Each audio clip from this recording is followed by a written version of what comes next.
Find a comfortable place, lower the lights, and let the castle come back into view. Our story begins in the dust and silence of Hogwarts records room, where one missing entry becomes the first sign of something far darker. This is Harry Potter and the Lost Attendants. Harry Potter and the Lost Attendants. Chapter 1. The Attendance Ledger. The records room off Dumbledore's office smelled of old parchment, sealing wax, and the dry dust that settled wherever a century of clerks had decided a shelf was final. Light from the narrow windows fell in thin bars across the long oak table, leaving the corners in brown gloom. On the table, half a dozen rolls lay open, weighted at the ends with brass seals and a chipped stone paperweight shaped like a griffin. Dumbledore stood at the table with his spectacles low on his nose, one hand on the back of a chair. Administration had a way of making even alarm look orderly. Here it was, all ruled lines, dates, initials, and the small, obedient strokes by which a child could be admitted, sorted, counted, transferred, or sent away. Minerva McGonagall stood opposite him, cloak folded over one arm, pencil tucked behind her ear. She had already arranged the rolls by term, marked discrepancies in the margins, and laid out a second set of notes in her own tight, exact hand. Nothing in her posture was untidy. Only the tension at her mouth showed that neatness had not satisfied her. "They should reconcile," she said. She touched one column with the pencil tip. "This entry ends nowhere. It ought to proceed to departure, completion, transfer, or withdrawal. Instead, it stops."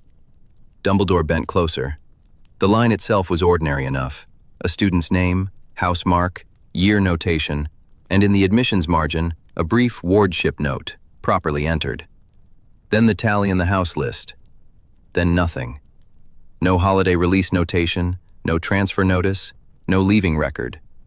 The child had been admitted into Hogwarts memory and then dropped from the chain by which memory was meant to become proof. "Forgotten children are common in books," Dumbledore said.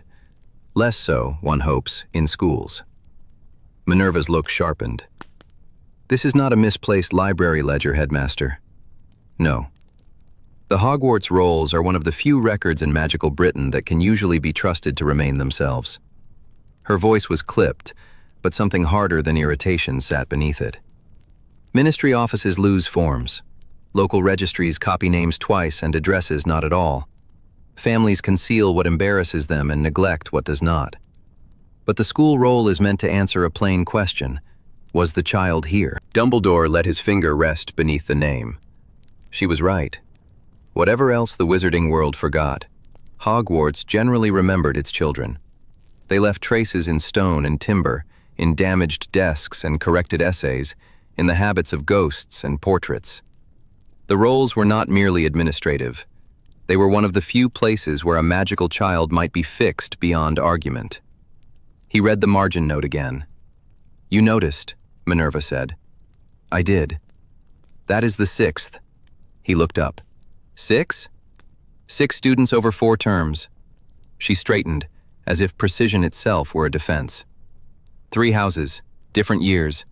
One came from a county placement, one from foster care in the Midlands. 2 were under ministry supervision after family proceedings. The others had guardianship notices in good order, signed and sealed. I had no reason to challenge them at the time. Properly signed, Dumbledore thought, had become in her mind a charge rather than a reassurance. He held out a hand. Minerva passed him the next roll at once. Another entry. Another harmless-looking note when viewed alone. A child released to a designated guardian for the holidays. A temporary home arrangement after a parent's illness. A ministry oversight mark. The sort of notation that invited no attention unless one had cause to compare it against 3 others, and then 6. None of them shouted. Together they formed a pattern with the bad manners to pretend it was clutter. "How many fail to complete the sequence?" he asked. 3 vanish from it altogether, Minerva said. 2 disappear from the house tallies before term's end and reappear in admissions the following year, as though the intervening record had been folded away. 1 is marked transferred, but the receiving school has no corresponding notice. I wrote for confirmation. Their clerk replied yesterday.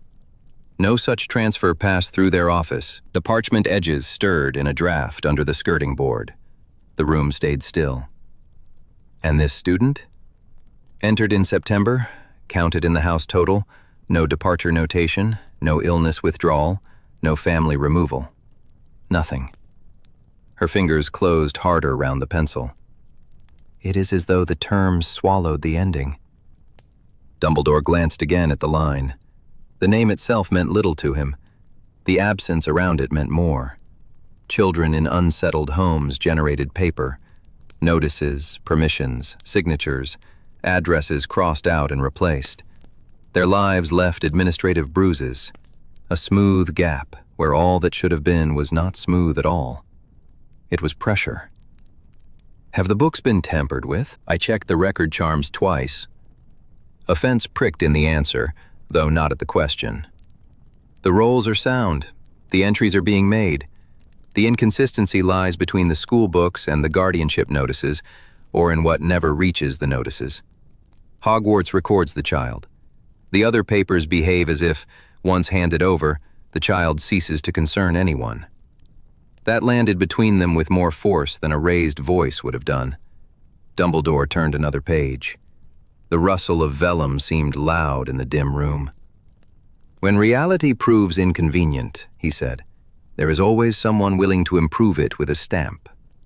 Albus. He inclined his head. No, not a joke.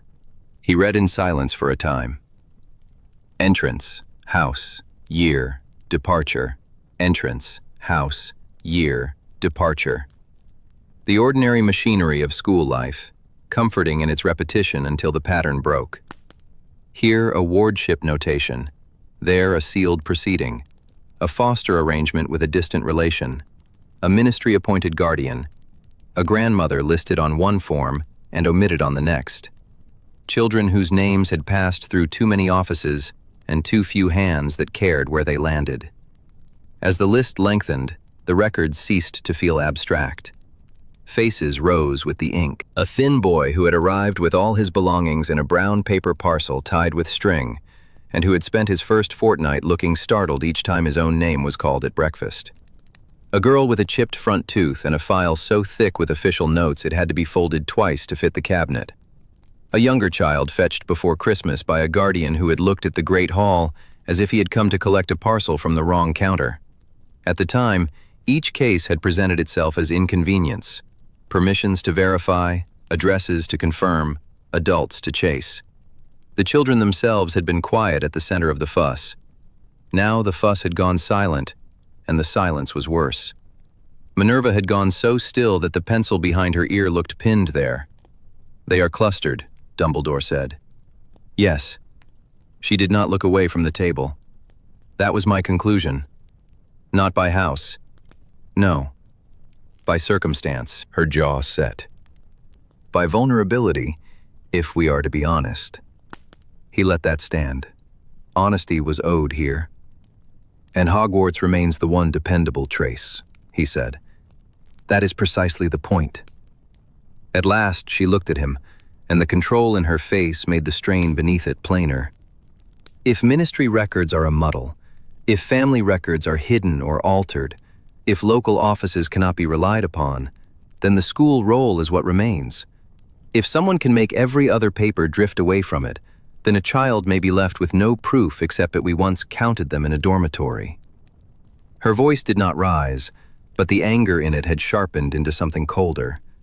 Not fury at incompetence, fury at erasure.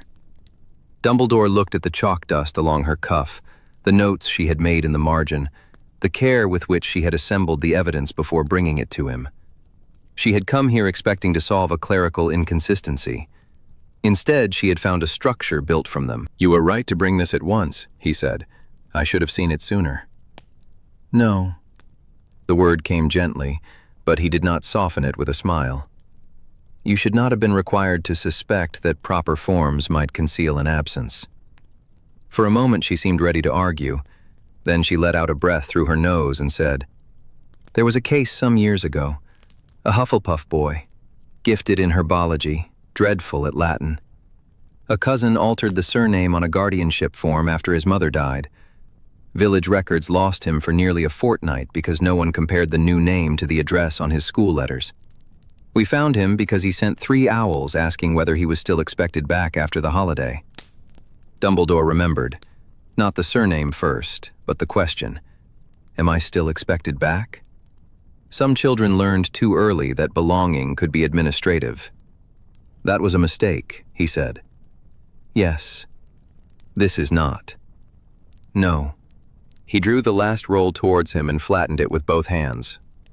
Another neat wardship notation. Another break in the expected chain. He traced the entries backward, then forward again, not reading names now so much as offices, signatures, roots of authority. The children were not linked by family, not by year, not by house. They were linked by the kinds of adults empowered to sign for them, and by the notices that moved through the same channels. Foster placements, ministry supervision, sealed guardianship proceedings. Children already passing from hand to hand. Dumbledore set the parchment down with care. The wood beneath it gave a small, dry click. "The linked notices," he said. "All of them." Minerva's eyes narrowed. "You think the connection lies there?" "I think the children were chosen because their records already depended on intermediaries." He removed his spectacles and folded them in one hand. "If one wished to alter a life on paper, one would begin where the paper is already crowded." She gave a single grim nod. "I can have copies brought up." "No copies." He looked back at the spread of rolls, at the modest, deadly gaps between one line and the next. "I want the originals. Every guardianship notice tied to these entries, every amendment, every seal, every forwarding slip. I shall examine them myself." The room seemed to draw tighter around the decision.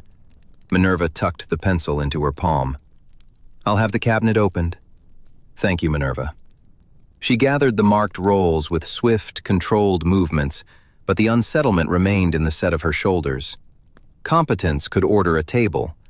It could not make the pattern less ugly. When she turned towards the records cabinet, Dumbledore laid one hand on the nearest parchment and kept it there a moment, as if contact might hold the child in place until the rest of the truth was found. Then he straightened. "Bring me every linked guardianship notice," he said. "Tonight." The path to Hagrid's hut was short only on a map. By the time Dumbledore reached the last rise above the lake, wet grass had darkened the hem of his robes, and the wind had found its way through every fold of his cloak. Behind him, the castle held its lights with practiced calm. Windows aglow, towers steady, the whole great mass wearing the look old institutions cultivated so well, the look of things accounted for. Schools were especially fond of that illusion. Children arrived in September, were sorted, fed, instructed, and sent away again in June to the names entered beside theirs. The parchment suggested order. Life rarely agreed. Fang gave a single warning bark from within the hut, and then, recognizing the visitor, or deciding the weather was enemy enough, subsided. Before Dumbledore could knock, the door opened. "Professor!" Hagrid stood there in damp tweed and shirt sleeves, beard smelling of smoke and rain. "Come in then. Rotten night for it. Got tea on? Strong." "How brave of you to admit it," said Dumbledore, stepping inside. Warmth met him at once, thick with peat smoke, onions, and pastry. A pie sat under a cloth on the table. 2 mugs waited beside it, one chipped along the rim. Hagrid caught the glance. "Drop that one. Still holds." An admirable quality. Hagrid gave a short huff and shoved a chair out with his boot. The hut was too small for a man of his size to move in without seeming to apologize to the furniture. He sat opposite, wrapped both hands round his mug, and watched Dumbledore with the patient suspicion of someone who knew a difficult question was coming and had not yet decided whether he preferred it blunt or dressed up. Dumbledore let the kettle settle before he spoke. "I have been reviewing old school records," he said. "Attendance, collection notices, guardianship declarations." Hagrid blinked. "That sounds awful." "It is not improved on acquaintance." "What sort of records?" "The sort that agree with one another a little too neatly. Children signed for by people no one now recalls seeing. Addresses altered without explanation. Guardianship transferred on paper, with no clear account of what became of the child afterwards. Hagrid's mouth flattened. That's bad. Yes, he took a swallow of tea, winced, and set the mug down with more care than he had lifted it. Ministry likes a stamp on things, makes them feel finished. Don't mean they are. No. Dumbledore folded his hands over the head of his walking stick. I wondered whether memory might prove less tidy, and therefore more honest. Honest to who? To the truth, I hope. That earned him a snort. That's a professor answer if ever I heard one. Then let me improve it. I am trying to determine whether this is mere incompetence or a pattern. Hagrid scratched at his beard. Pattern of what? Children being moved under authority no one properly examined, removed from one household to another, collected under lawful claim that existed because someone wrote it down and no one challenged it. Hagrid's expression changed. Not sharper, Hagrid was not a strategist, but heavier. Ah. For a moment there was only the tick of cooling metal and Fang shifting in his sleep by the fire. Hagrid stared into his tea. There's always a muddle at the start and end of term. Parents late, trunks lost, little ones crying because they think they've been left forever. I remember more of it than people reckon. I know you do. He looked up, suspicious of praise and pleased by it all the same. There was a girl once, he said, years back. Tiny thing. Trunk near bigger than she was. Asked me where she'd go in summer if her aunt wouldn't have her. Kept asking like I might know. Said her letters kept going to one relation and then another, and nobody seemed to agree who was responsible. Did she return? Hagrid frowned, reaching after the memory. That's the trouble. I can see her plain as anything on the platform. Ribbon on the trunk handle. Red, no, blue maybe. But after that? Couldn't swear. Might have come back after Christmas. Might not. There's so many faces, and if the paper says sorted, people stop looking. The words landed harder than Hagrid knew. If the paper says sorted, lawful guardian status was not an administrative courtesy. It governed where school letters went and who might answer them, who could authorize collection from Hogwarts grounds, whose home counted, in magical law, as the child's residence for wards, trace, and educational oversight. Change the guardian on a form, and one altered line could redirect not only correspondence, but duty. It could decide which protections recognized a child and which did not. Have you known a child to leave under official arrangement and not return? Dumbledore asked. Hagrid's eyes shifted to the hearth. There was a boy. After I came back proper to work here, not a first year, older, quiet sort. One summer there was a notice up saying he'd been placed somewhere suitable. Approved carers, I think. Ministry words. His lip curled. Didn't like the sound of it then. And afterwards? I saw him once after that. Boots polished by some ministry chap, hair combed flat, standing there like he'd been told not to speak unless asked. He looked at me as if I could stop it. Hagrid swallowed. I didn't. Thought if it was all signed and proper, maybe it was better'n what he had. Did he return in September? Hagrid was silent long enough for the answer to settle before he gave it. No, he said. Never saw him in the hall again. Never on the grounds. At the time, I told myself there'd be a reason. Family moved, different school, something. But now... He shook his head once. Now it feels wrong. Do you remember his name? Hagrid shut his eyes, brow knotted. Evans? No, not Evans. Elwood? Edgar? He opened them with a frustrated grunt. Started with an E, I think. Thin lad. Kept his books wrapped in string. Dumbledore reached into his sleeve and drew out a folded sheet. Would it have been Edwin Marchbanks? Hagrid stared. Marchbanks. Yes, that's it. Edwin Marchbanks. Dumbledore unfolded the page between them. One of the 6. Hagrid looked from the name to Dumbledore's face. 6? 6 students across 19 years whose records show the same shape. Summer placement notice, guardianship amended or confirmed, collection authorized by an approved party, then either no return or a return under altered circumstances no one properly questioned. Edwin Marchbanks is among them. Hagrid's hand tightened round his mug until the knuckles showed pale beneath the hair. So it weren't just me misremembering.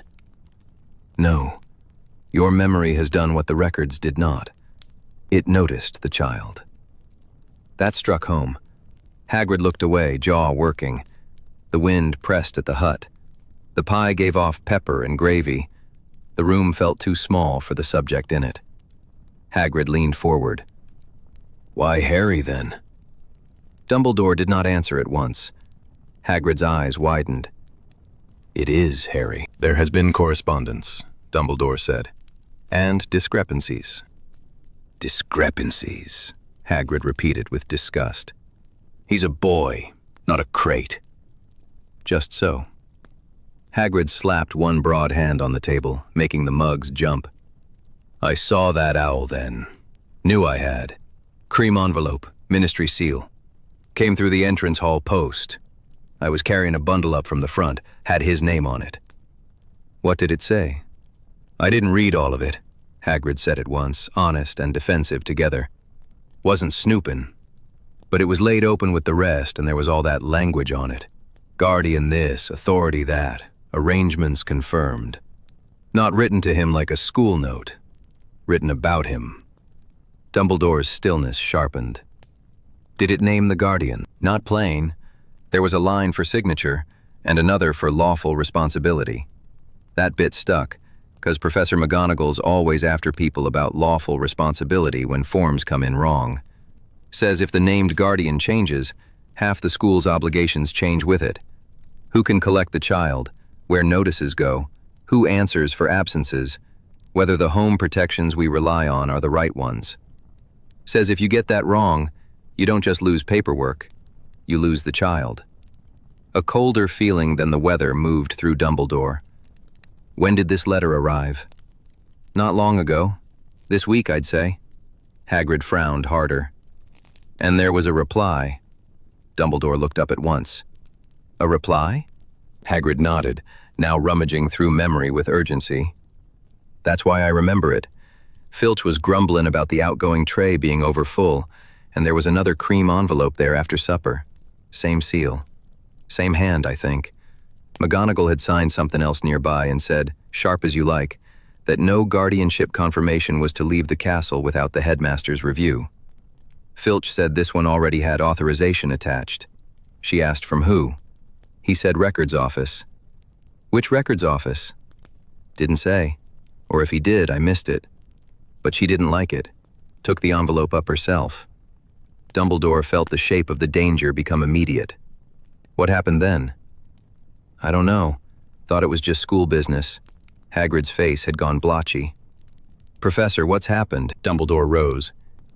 If someone is attempting to establish or alter Harry's lawful guardianship, they may also be attempting to establish the right to direct his schooling, receive his correspondence, claim him from school custody, and determine the house under whose protections he resides. Hagrid went very still.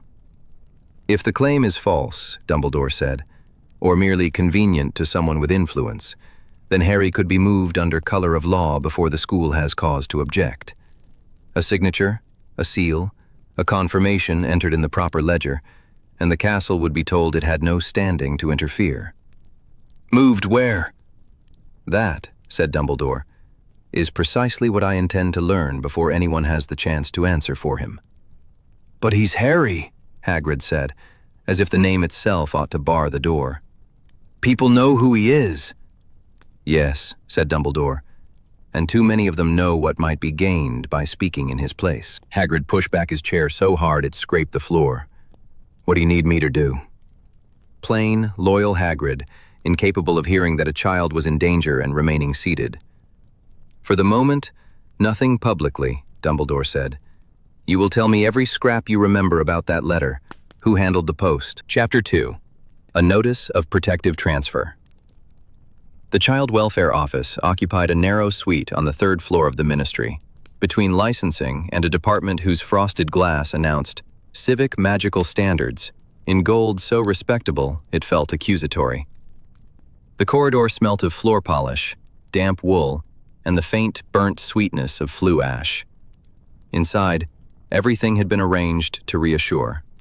Padded chairs, matching inkstands, a brass lamp polished to a pale oval shine. It did not. Dumbledore stood with his hands on the back of the chair offered him and read the notice beneath the lamp. Green wax sealed the bottom, neat as a button. Protective review. Temporary educational discretion. Residents safeguard pending determination of lawful guardian status. Tidy phrases, often the most dangerous kind. Severus Snape, summoned because he had been in the building on school business and because no one had yet found a procedural excuse to exclude him, stood by the window with his hands folded behind his back. He looked as if he had entered the wrong room and discovered, to his annoyance, that the room had been waiting for him. The clerk was a thin witch with sensible shoes, a severe knot of hair, and the air of a woman who had spent years being blamed for laws she had not written. Files tied in string crowded her desk. A chipped teacup sat beside the blotter. A brass tray held visiting charms. A framed notice reminded staff that all inquiries concerning protected minors must be directed through proper channels. Dumbledore touched the parchment with one forefinger. This notice implies that Hogwarts has been displaced from its ordinary authority over Mr. Potter. Temporarily adjusted, the clerk said. Her tone was brisk, not unkind. Educational discretion remains with the school except where it conflicts with residence protections or the guardian petition. In other words, said Snape, where it matters. The clerk set down her quill. The review is confidential. Of course, said Dumbledore. One would not wish a child's safety to become untidy. Her eyes flicked up, uncertain whether he mocked her. Dumbledore let the uncertainty stand. I require the basis of the notice, he said, not gossip, not sealed particulars. Enough to understand why Hogwarts has been instructed to stand aside. You have been informed that a protective review has been opened, said the clerk. That is the basis I am authorized to provide. The Child Welfare Authority may act where there is reasonable cause to believe a minor's circumstances warrant immediate safeguarding. In such cases, residence protections may be transferred or suspended while guardianship is examined. Transferred, Dumbledore repeated. Or suspended. And who decides that? The reviewing officer, with legal advice and the sealed record. Snape did not move from the window. Was the school consulted before the file was routed? Routine notice was sent. To whom? Dumbledore asked. To the school office, she said, and to the listed educational guardian where applicable. Listed educational guardian. The phrase had all the warmth of an inventory tag. Dumbledore felt, absurdly, the old irritation of seeing living arrangements reduced to categories. He had made use of such categories himself. Exceptions entered, names placed where they did not belong, protections bent around necessity and secrecy and survival. Useful measures, merciful at times, also the sort that turned ugly once translated into administrative language. Snape's mouth thinned. If the ministry has decided the headmaster's consent is optional, I assume Hogwarts blood protections are now to be managed by filing cabinets. The clerk remained composed. Household magic complicates guardianship law, Professor Snape, particularly where the lawful guardian and the residential protector are not the same person, or where the residence itself is bound by warding obligations. There it was. Harry's placement had always been a legal knot disguised as a domestic arrangement. The house on Privet Drive was not his in any humane sense, yet old magic had recognized him there through blood and threshold and claim. Remove the child, and one did not merely change an address. One tampered with protections rooted in who could call him kin, who could shelter him, and whether the house itself would continue to answer to him if the paperwork changed before the magic did. And has that been done? Dumbledore asked. Has the residence protection been transferred? Provisionally. She opened another file with the care of someone handling a creature apt to snap. The mechanism was activated because the situation was assessed as urgent. By whom? The reviewing officer. On what grounds? This time she met his gaze with patient strain. Headmaster, I cannot provide incident particulars while the investigation is active. The file is sealed. Snape turned from the window. The gray light sharpened the planes of his face. Then perhaps you can provide what is not sealed. The school has no corresponding incident report, no emergency owl, no home visit notice, no complaint forwarded through the board or any recognized authority. If a child has been removed from Hogwarts' purview on grounds of immediate domestic instability, someone has bypassed the ordinary evidential trail. The clerk's fingers tightened around the quill. Enough. Dumbledore heard what lay beneath Snape's precision.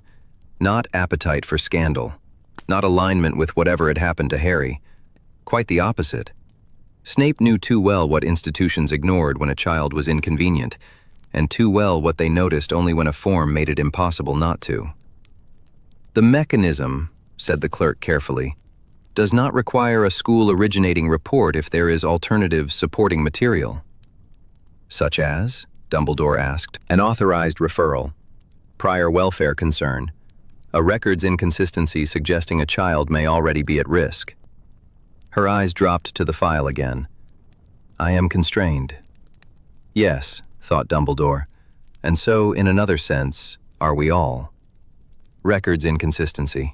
Prior concern. Phrases broad enough to move a child from one category to another before anyone had settled who had the right to speak for him. Once a file entered the protective channel, the label could outrun the facts. A home might lose him on paper before losing him in law. A school might find itself reduced from guardian to bystander by the placement of a seal. He had trusted, too often, that the castle's daily life would reveal what needed revealing. Trusted that proximity was a form of care. Trusted that because Harry returned each year, because he endured, because catastrophe had not yet arrived in its final shape, the arrangements around him remained tolerable. That trust looked feeble in a room like this. If Hogwarts has received no incident report, Dumbledore said, then I must ask whether the mechanism has been used in error. No. The answer came too quickly. The clerk straightened at once and resumed her official cadence. Not in error. The route used is reserved for acute domestic instability and, where necessary, permits immediate transfer of protective authority pending fuller review. It exists so that a child does not remain exposed while adults debate jurisdiction. The room went still. Dumbledore kept his face mild, though something cold had settled behind his ribs. Then someone has judged Mr. Potter's circumstances to resemble acute domestic instability. Or to require the same protections, said Snape. Which is not the same thing, though I dare say the form has only one box. The clerk inclined her head by a fraction. The file was routed accordingly. Routed accordingly. Not seized, not accused, not explained. Merely routed, as if Harry were a parcel sent to the wrong office and redirected by competent hands. Dumbledore could ask for the reviewing officer's name and be denied. He could demand the incident basis and meet the wall of confidentiality. He could invoke Hogwarts' authority, and the words provisional residence protection would answer him like a locked door. The ministry had not acted crudely. It had found the narrow seam where custody touched residence, where residence touched warding, where warding touched school authority, and inserted itself there with perfect procedural manners. A small humiliation, therefore a dangerous one. And Hogwarts was not told why? He asked. Only that a protective transfer mechanism had been engaged. Snape gave the slightest tilt of his head. So the school was informed that the child had been moved into a category, but not what had been done to place him there. The clerk did not answer. Dumbledore looked down at the notice again.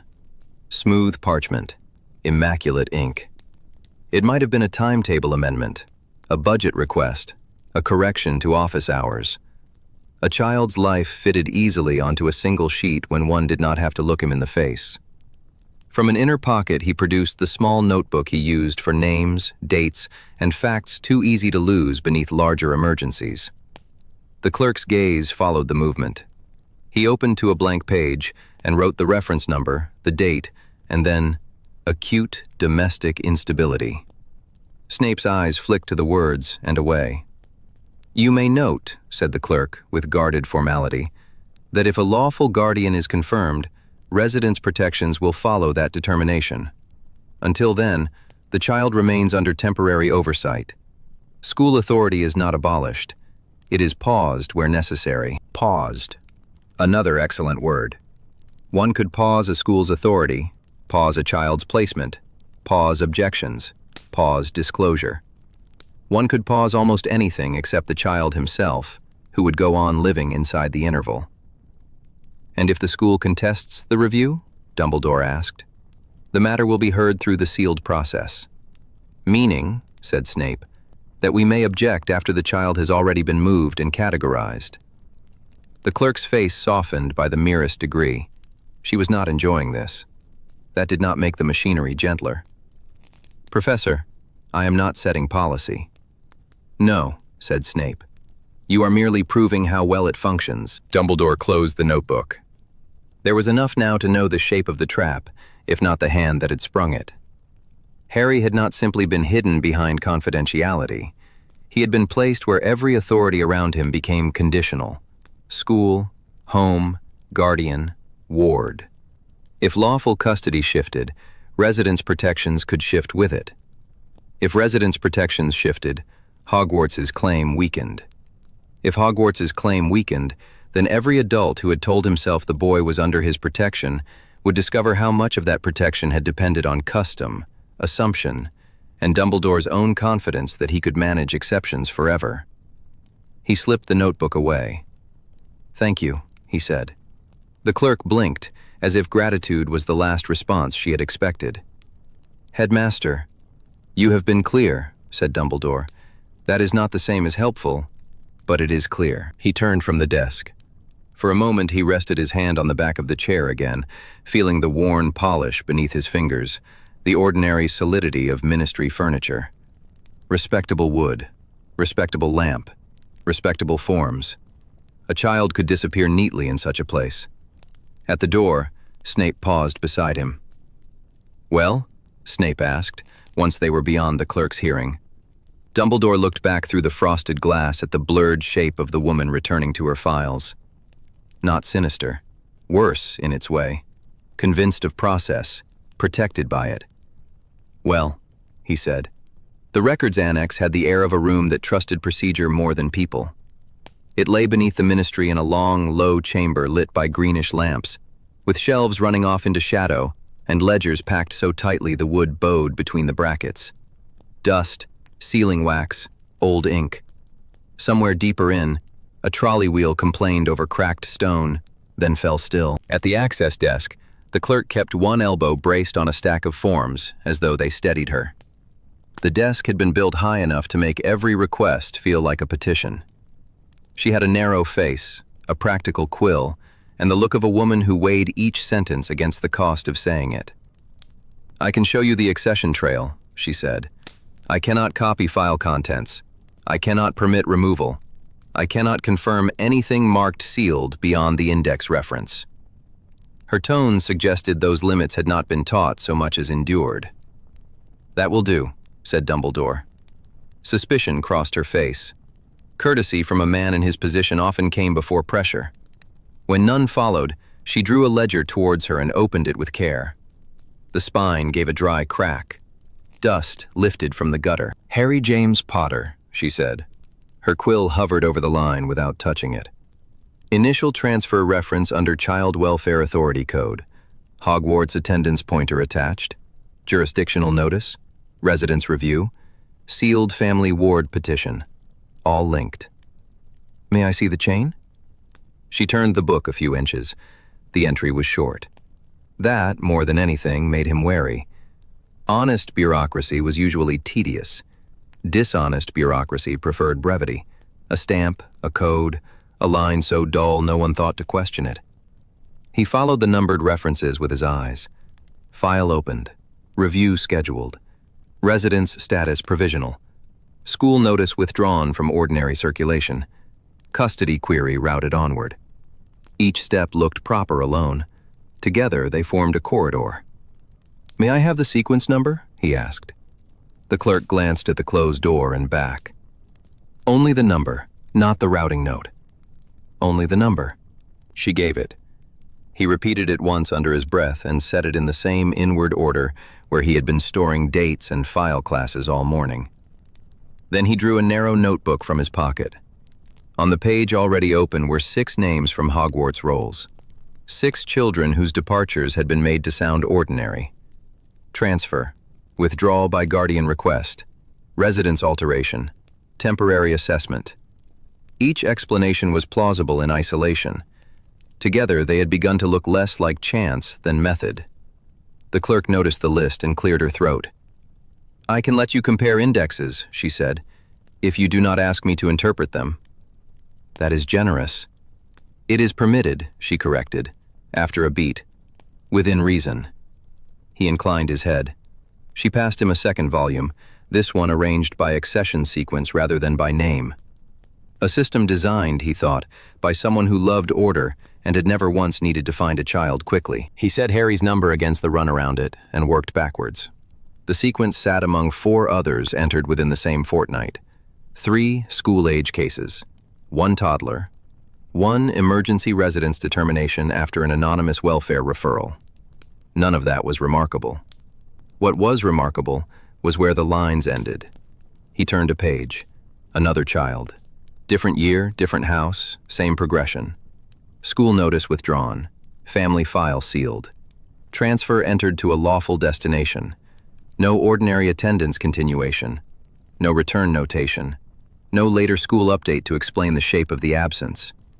"Interesting," Dumbledore murmured. The clerk's mouth tightened. "That is not the word I would use." "No," he said. "I imagine not." He moved to the destination cross list. Here, the neatness became more revealing than any confession. Several entries ended at St. Mungo's Family Assessment Ward. Date, duration code, temporary medical and welfare observation. Entirely lawful. Entirely capable of accounting for a short interruption in attendance. A week, a fortnight, even a month if matters were disputed. Not a year. Not a child who vanished from school and failed to surface anywhere else the records ought to have shown him. He touched one line with a fingernail. "Does the Family Assessment Ward submit discharge returns to records?" "Yes," said the clerk. "When prompted. Usually." Usually is a dangerous word in administration. A faint breath escaped her, perhaps the ghost of a laugh. "They are better than some departments." "At remembering forms?" "At remembering that forms imply responsibility."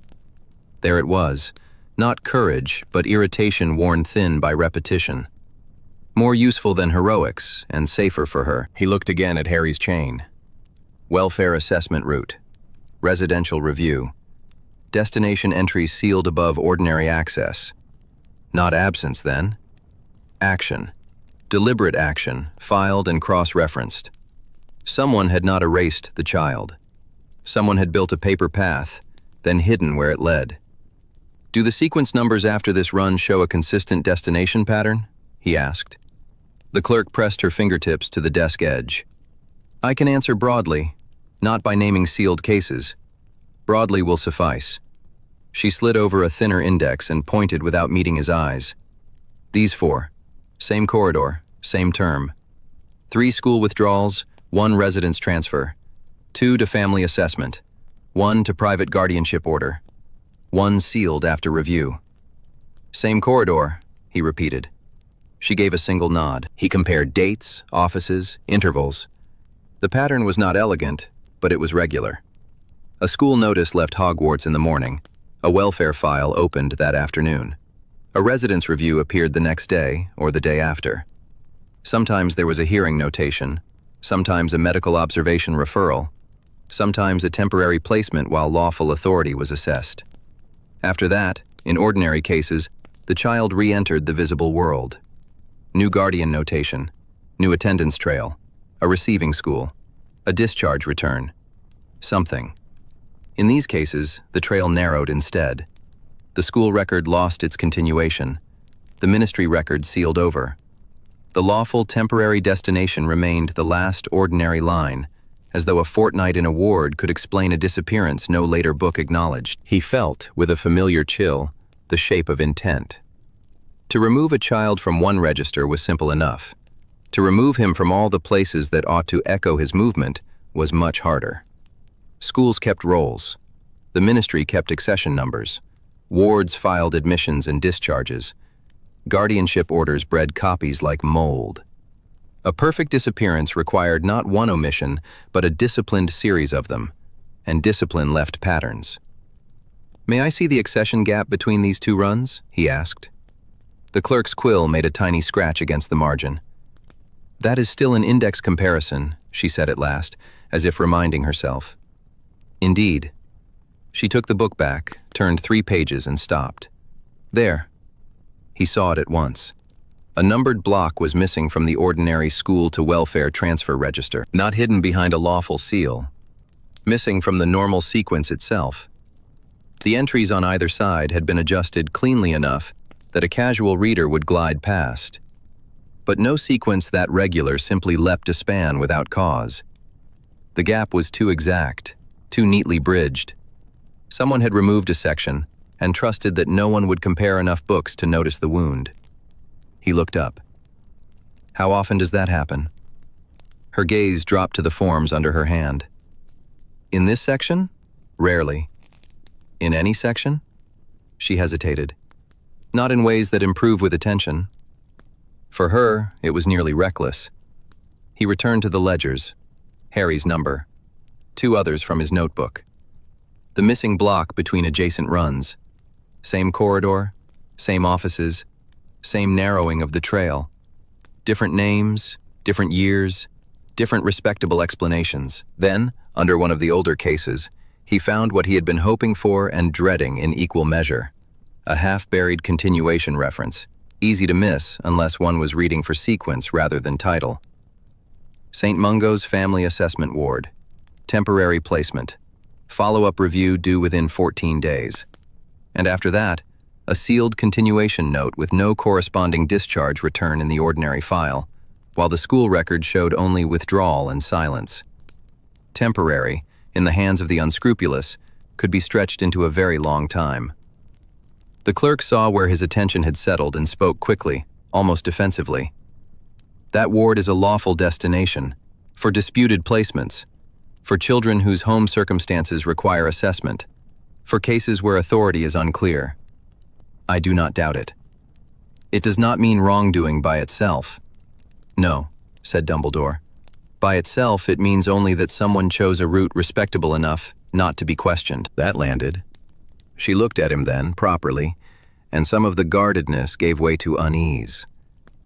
"If you intend to challenge this," she said, "you will need more than implication.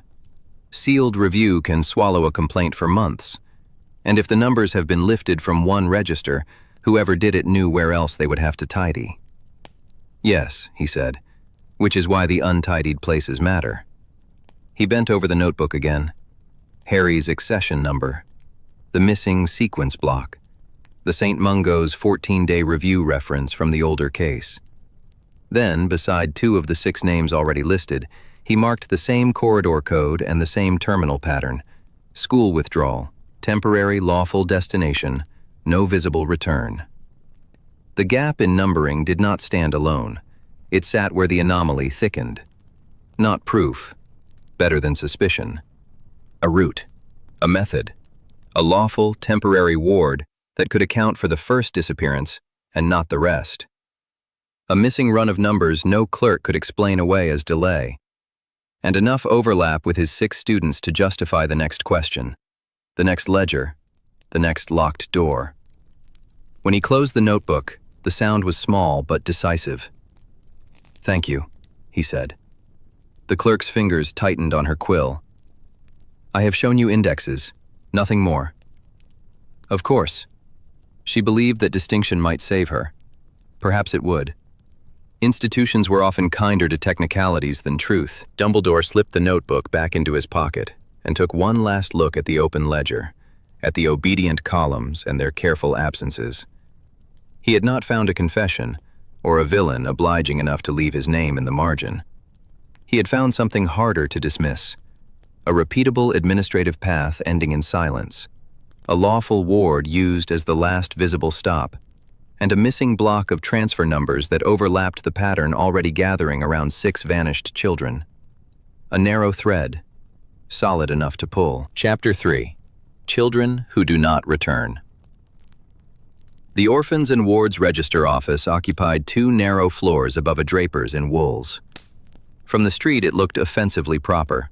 Clean panes, lace curtains, a brass bell that gave a civil ring when Dumbledore opened the door. Inside, the air smelled of ink, damp wool and coal smoke brought in on hems. Somewhere at the back, a clock ticked with the stubbornness of an institution that did not care to be hurried.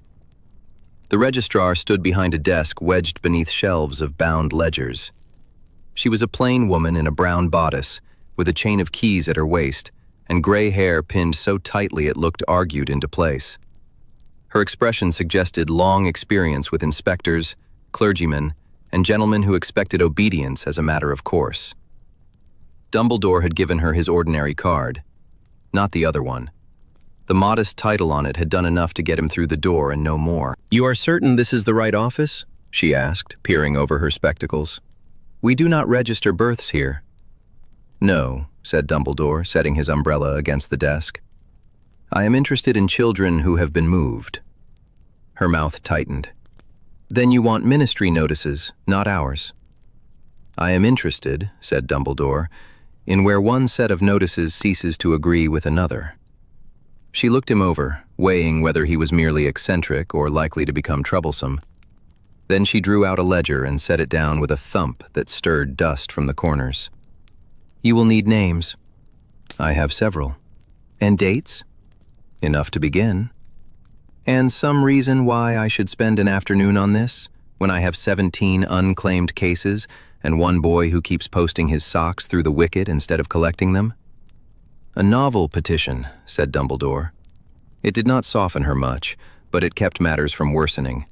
She took up a quill and waited. He gave her the first name from Harry's school file, then the second, then the 3 from Hogwarts records McGonagall had marked in that precise, furious hand of hers. The registrar copied them onto a search sheet, lips moving soundlessly over the letters. "There are duplicates," she said after a moment. "Initials?" "Full entries." She turned the sheet so he could see. 2 boys, same surname, different given names, entered in the same quarter. One transferred out, one deceased, then the transfer note amended to closure. Dumbledore bent nearer. The entries were neat, official, and therefore uglier. A hurried clerk might muddle initials. Full names, dates, and statuses altered after the fact were another matter. Someone had wanted the page to look settled. "Amended by whom?" he asked. "By the office. County stamp, welfare seal. I cannot tell you whose hand struck it." "No," said Dumbledore. "Of course not." The quill scratched on. Another search, another line, then another. The sound grew slower, more deliberate. "Heavens," the registrar muttered. Dumbledore said nothing. He watched her eyes move from ledger to sheet and back again. Rain began to rattle at the upper window. In the next room, a clerk coughed. Downstairs, someone argued over a lost parcel. The registrar tapped one line with the end of her quill. "This is wrong." "In what way?" "It is marked transferred to St. Jude's Home for Boys." She frowned. "St. Jude's closed 3 months before the transfer date. A receiving institution cannot receive a child after it has ceased to exist." "And did someone note that?" "She left the column blank," said the registrar, "which is a sort of note if one is paying attention." He inclined his head. The paper was beginning to say what the magical records had said in another language. Removal, closure, destination, silence. "Show me the others." She did. One child entered under temporary wardship, then closed as transferred to an address that proved to be a tenement with no such household. One was sent to an approved foster placement in Lambeth, then marked 2 days later as received by a rural home in Kent, both entries in the same hand. One boy, 11 years old, common surname, 3 different initials over 6 months, as if the file could not quite remember which version of him it meant to preserve. Dumbledore copied the dates into his notebook in neat, compressed strokes. Admission, notice, review, closure, reopening. He set them beside the Hogwarts absences he already knew. The weeks when a child had failed to appear in class, and the school had been told with bureaucratic confidence that the matter was being handled elsewhere. Handled elsewhere, broad enough to hide a body under. "May I ask something else?" he said. She made a small sound that might, with charity, be taken for assent. "When these children were transferred, did the schools receive confirmation?" She removed her spectacles and polished them with the end of her sleeve. "Sometimes. Sometimes. When the forms were complete, which they often were not. And if the forms were not complete, then the child was to remain visible until the matter was settled. That is the rule." There it was. Not a confession, not even an accusation. A rule. A plain administrative safeguard. If the forms were incomplete, the child must remain visible. "And did they?" Dumbledore asked. Her spectacles went back on. "Not always." He looked down at the ledger. The pages were ruled with such care that each line seemed to promise honesty. Name, age, status, notice received, interim placement, final placement, closure date. The columns were tidy, the omissions tidier. He placed one finger beside an entry. "This boy was withdrawn from Hogwarts on the 3rd of September. Yes. The welfare notice is dated the 5th. Yes. The register closure is dated the 6th. She nodded once. And the receiving institution is blank. Yes. The school received no confirmation. No. He moved to the next. This girl was absent from Hogwarts on the 11th. Her welfare review opens that same week. The Muggle record closes her case on the 13th with no receiving home. The registrar looked up sharply. "How do you know the school dates?" "I asked the school," said Dumbledore mildly. That answer satisfied her no more than the truth would have done, but she let it stand. He moved to the 3rd, then the 4th. With each one, the sequence sharpened. Not random incompetence, not ordinary clerical muddle. A child left one system, failed to arrive cleanly in the next, and was still closed out on paper before any lawful chain of custody had been completed. The friction between the two bureaucracies showed everywhere. The magical side sealed names, withheld particulars, and expected deference in the name of secrecy. The imported welfare procedure demanded forms, receiving institutions, signatures, visibility. Instead of checking one another, the two systems had made a seam. Children were being pushed into it. The registrar sat back and folded her hands. "You are not asking about one child." "No. You are looking for a practice." Dumbledore closed his notebook with care. In the little office, the sound landed like a verdict. "Yes." She glanced towards the rain-blurred window. "There are older books if you want them. Not all the children are from your school, I think. But the pattern is similar. Review opens, temporary ward appears, child marked transferred, receiving institution blank, closed, or entered under a name no longer in use. Then the case is shut. And the school? Notified late, if at all. Late, if at all. Enough delay to let a child vanish from one ledger before another had reason to object. Dumbledore's thoughts moved over the 6 Hogwarts students, over the gaps in attendance, over the ministry accession dates that had first looked like the ordinary clumsiness of a new office learning old work. They were not clumsy. They were aligned. The same children who could be least readily defended, orphans, wards, those already under review, those without parents likely to storm a corridor or hire a solicitor, were the ones passing through this paper corridor and coming out nowhere. Harry belonged to that cohort exactly.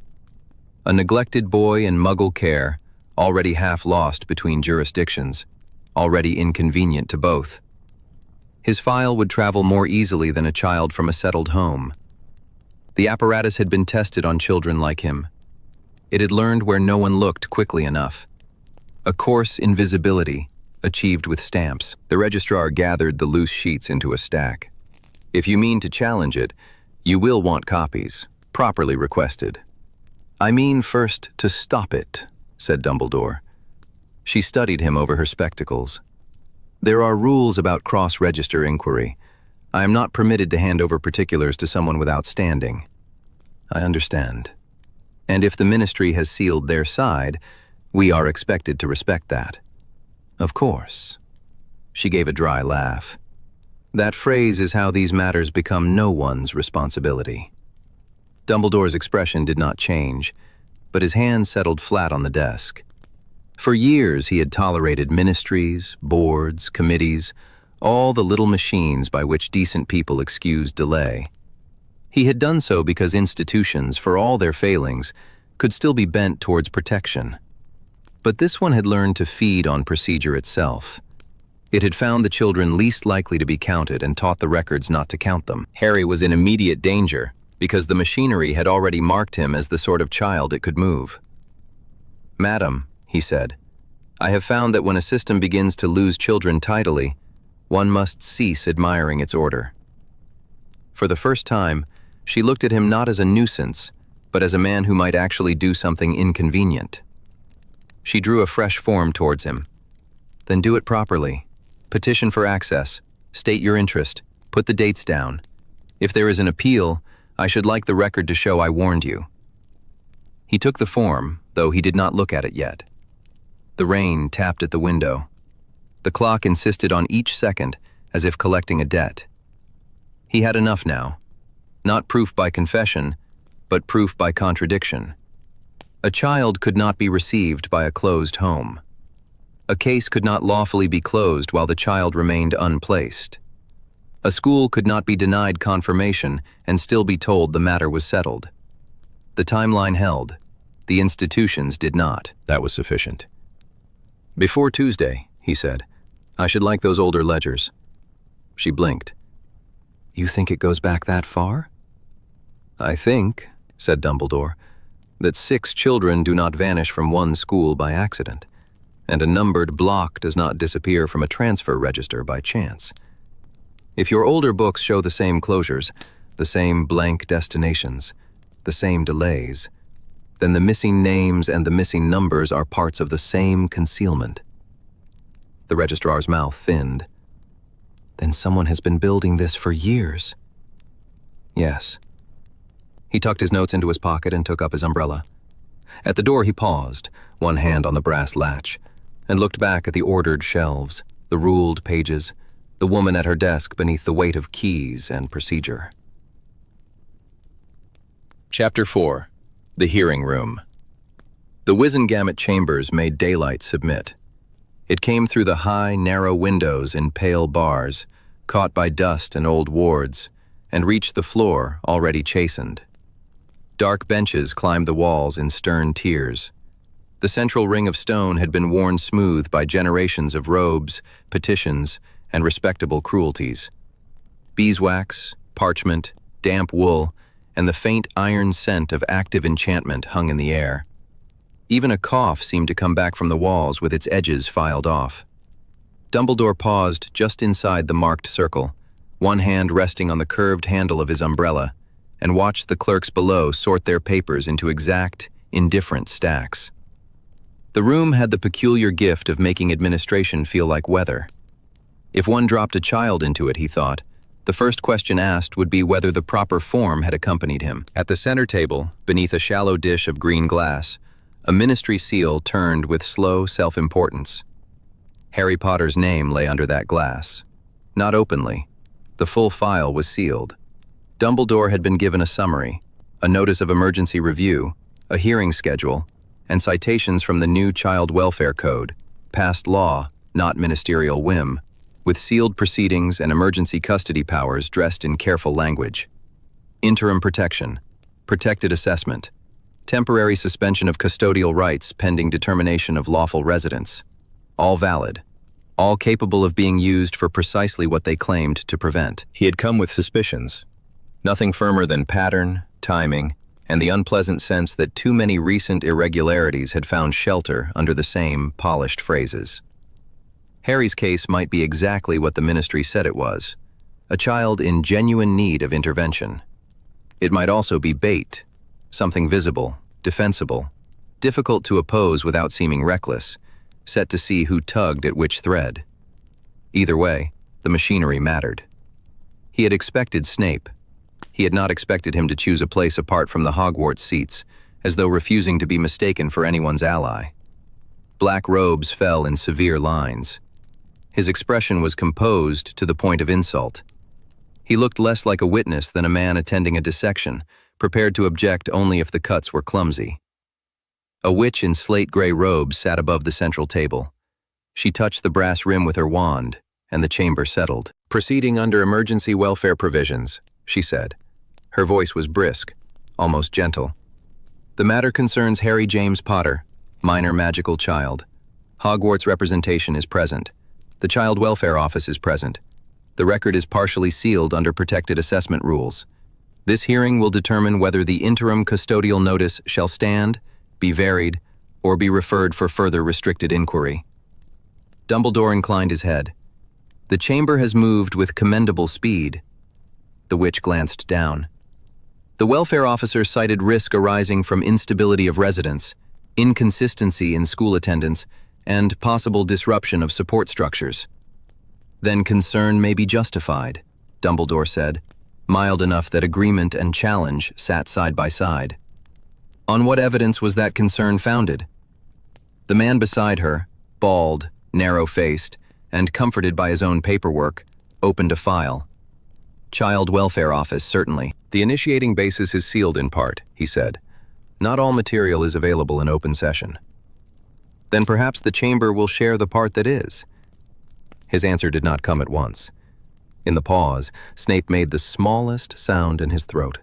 Not warning, correction. Do not lunge where they have already laid the snare.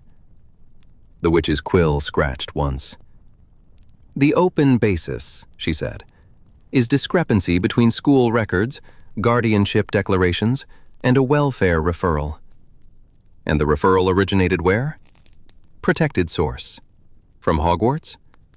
The bald man looked to the witch. She gave a nod. "The source is not declared an open hearing." Dumbledore let the silence lengthen. Silence, properly used, often made honest people speak, and dishonest ones grow careful. The latter could be just as useful. "Then Hogwarts is asked to answer a matter while denied the facts on which it rests," he said. "You may object," the witch replied. "You may not compel disclosure of sealed material here." "No, but I may ask whether the child is presently at school." The bald man's quill stopped. "The child's attendance is under review." "That is not an answer.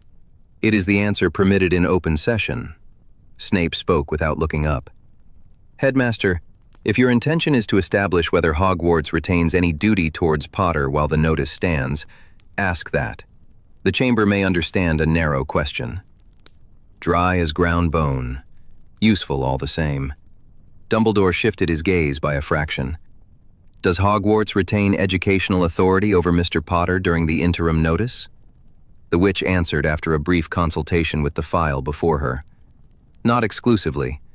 During protected assessment, custodial and residential arrangements may be suspended or varied by emergency order."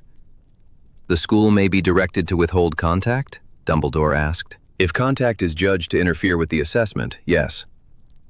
"By whom?" "The welfare officer, subject to chamber oversight." "And if no destination is entered in the open record?" The bald man folded his hands over the file. "A declared destination is not required during protected assessment." There it was again, neat and bloodless. Dumbledore looked at him steadily. "Then a child may be absent from Hogwarts, absent from his registered residence, and absent from the open record, while the chamber declines to say where he is." "That is a tendentious formulation," the witch said. "It is an accurate one." A murmur passed through the benches. Not outrage, interest. The sort that woke only when procedure was made to reveal its shape. Snape moved at last, one measured step forward. "The headmaster is not disputing the chamber's authority," he said. He is asking whether Hogwarts may be held responsible for a pupil's absence while being denied the category of that absence. Illness, transfer, removal, concealment. One cannot keep records if one is forbidden to know what one is recording. The bald man's mouth tightened. Concealment is your word, Professor. Snape's expression did not alter. Then choose another. My concern is administrative clarity. Surely the ministry values that. A few heads turned.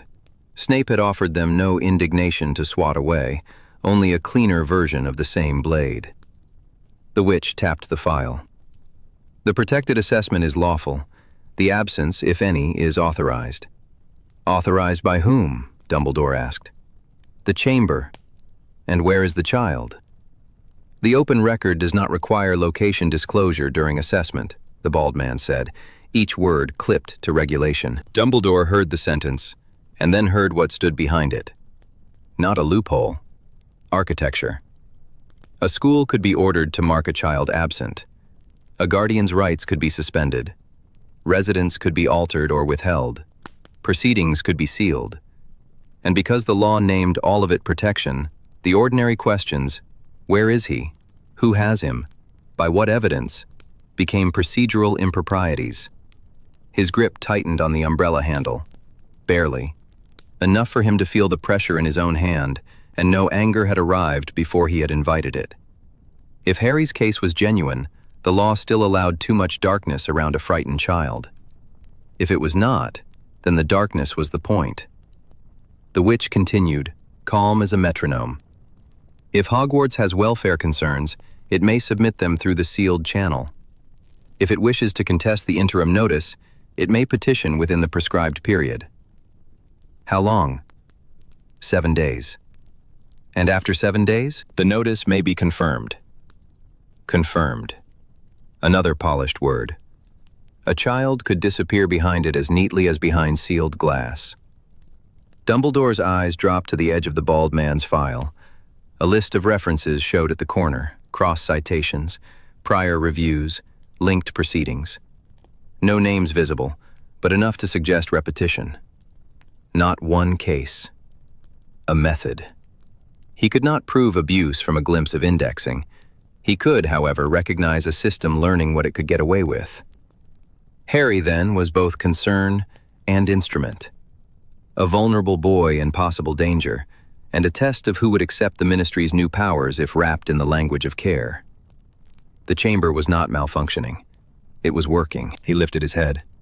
Let the record show that Hogwarts has not been given the grounds of review in sufficient detail to assess the allegation, that the child's attendance cannot be meaningfully addressed while his location is withheld from open record, and that the school objects to any use of confidentiality that prevents ordinary safeguarding. The chamber is not obliged to accept argumentative phrasing, the bald man said.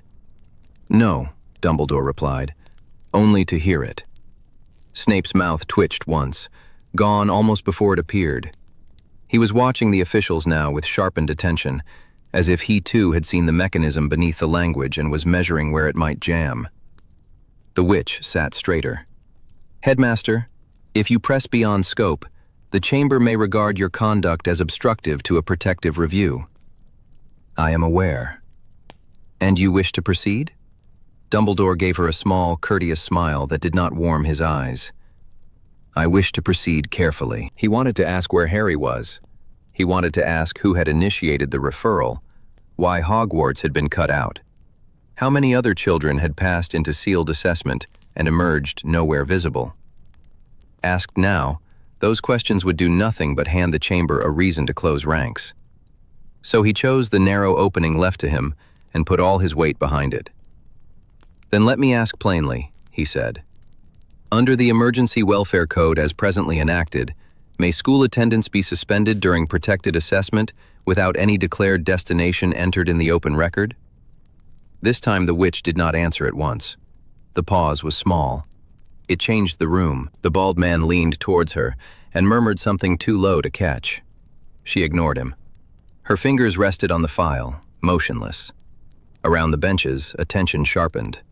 Not because anyone cared for Harry Potter in that instant more than they cared for precedent, but because the question had ceased to be about one boy. It had become about what the chamber was willing to say aloud about its own powers. When she spoke, her voice was still even. "Yes," she said. "In limited circumstances, and subject to sealed review, it may." There it was. Not proof. Better in some ways. Admission. Dumbledore felt the answer settle in him like a stone dropped into deep water. Harry's case remained unresolved. His danger remained real and undefined. But now the shape of the law was visible. A child could be moved beyond ordinary reach by lawful order, and the record could be made to look clean while it happened. He inclined his head as though she had merely clarified a point of procedure. "Thank you," he said. The words cost him more than they should have, because gratitude was the proper currency here, and because somewhere beyond these walls a boy might be frightened, isolated, and told that all of this was for his own good. Dumbledore kept his face composed. The corridor outside the chamber smelled of old polish and damp wool. Brass plaques caught the pale light from the high windows. The carpet, worn to a tired red, had been thinned by generations of clerks carrying folders as though paper might bite. Beyond the archway, two witches in slate robes spoke in voices lowered to absurdity, as though the subject were luncheon rather than children moved under seal. Dumbledore waited only until the hearing room door shut behind him. The clerk had given him what she could afford. Not a name, not an accusation, only a direction. Family chambers, welfare reviews, educational deferments.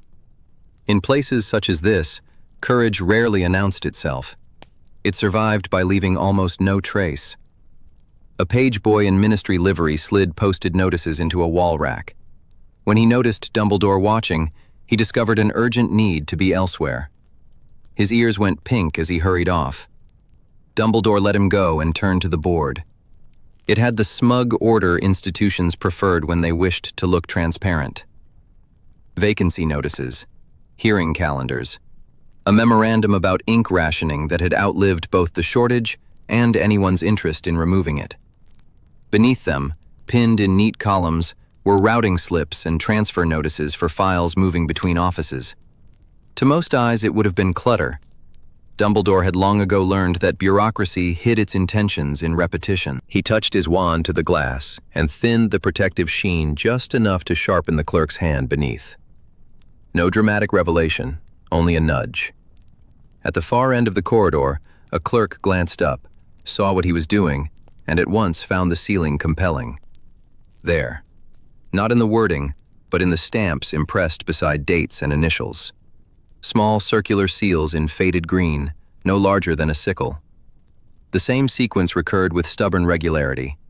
F17, then C4, then E17, followed by a second mark in another hand, and a root note that said almost nothing by itself. Family Chambers Order, Child Welfare Review, Educational Deferment. He read the line once, then again. The dates were too tidy. A child entered family chambers. Within a day or two, welfare opened a review.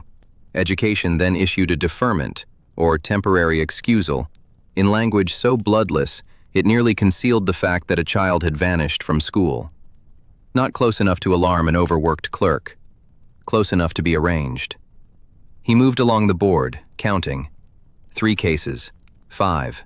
12, once he reached a second panel near the stair where notices less fit for public eyes had been tucked away. The same code appeared again and again, with slight changes in initials and none in the seal itself. He bent closer. The number matched, yes, but more than that. The pressure of the stamp, the slight skew, the tiny notch in the outer ring where the die had been chipped and never repaired. The same physical seal had marked papers in different departments. That changed matters. If several offices had somehow adopted the same seal by accident, the ministry would already have produced 6 memoranda and a quarrel.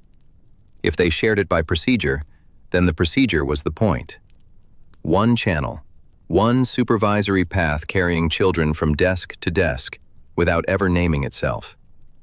And if that path touched the records he had already failed to find, missing intake entries, vanished placements, the absences around Edwin Marchbanks, and the boy entered elsewhere as Harry Potter, then this was not merely a pattern.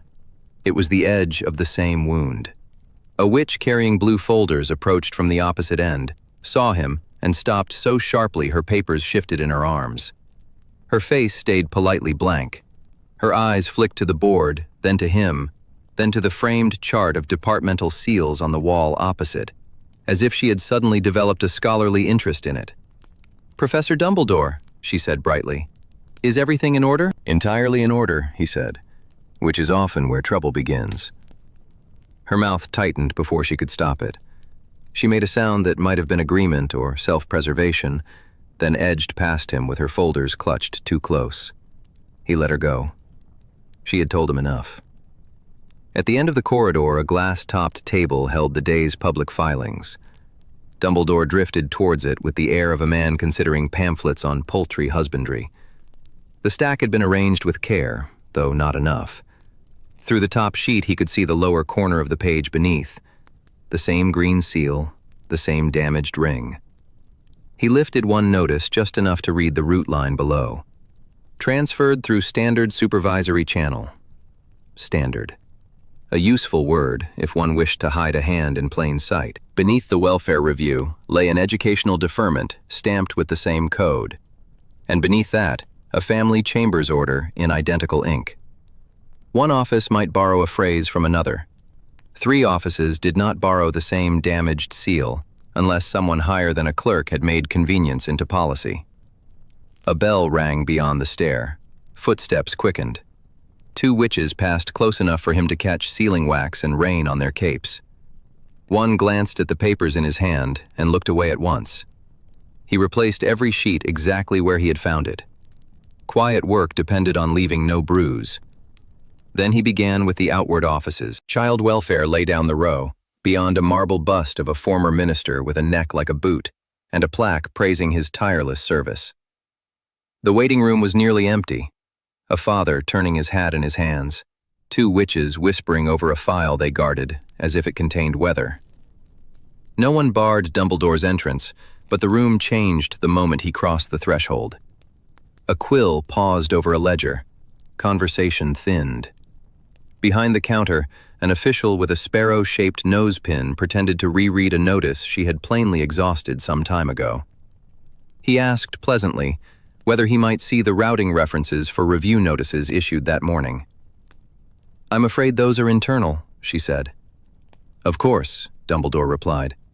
"I should be astonished if they were external. Institutions are so fond of modest boundaries." One corner of her mouth twitched. She bent to a tray and drew out a stack of carbon slips. He did not ask for names. That would have been clumsy, and clumsiness closed doors. Instead, he asked for the form numbers linked to the seal code he had seen on the public notices. That made her look up sharply. "Do you have a particular case in mind, Professor?" "Several," he said.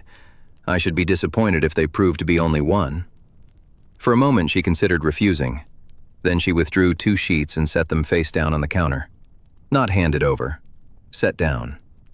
The distinction was small and eloquent. One was a welfare review requisition, one a family chambers order. In the lower left corner of each sat the same green seal. He asked only for the dates. She gave them. Family chambers had signed first. Welfare opened its review the next day. Education, if the corridor notices were to be trusted, followed on the second. Not random, not even untidy. A sequence drilled into habit. "Thank you," he said. The witch inclined her head with the stiffness of someone who had just watched a wall crack and meant to pretend she had heard nothing. Education was 2 corridors over. The air there smelled of wet parchment and the metallic breath of enchanted radiators. Outside the office, a notice board listed school deferments in a column so regular it might have been decorative. Dumbledore found 3 more matching codes at once. Same number, same notch in the ring, same pressure in the stamp. One deferment covered a first-year transfer. One cited a temporary residential review.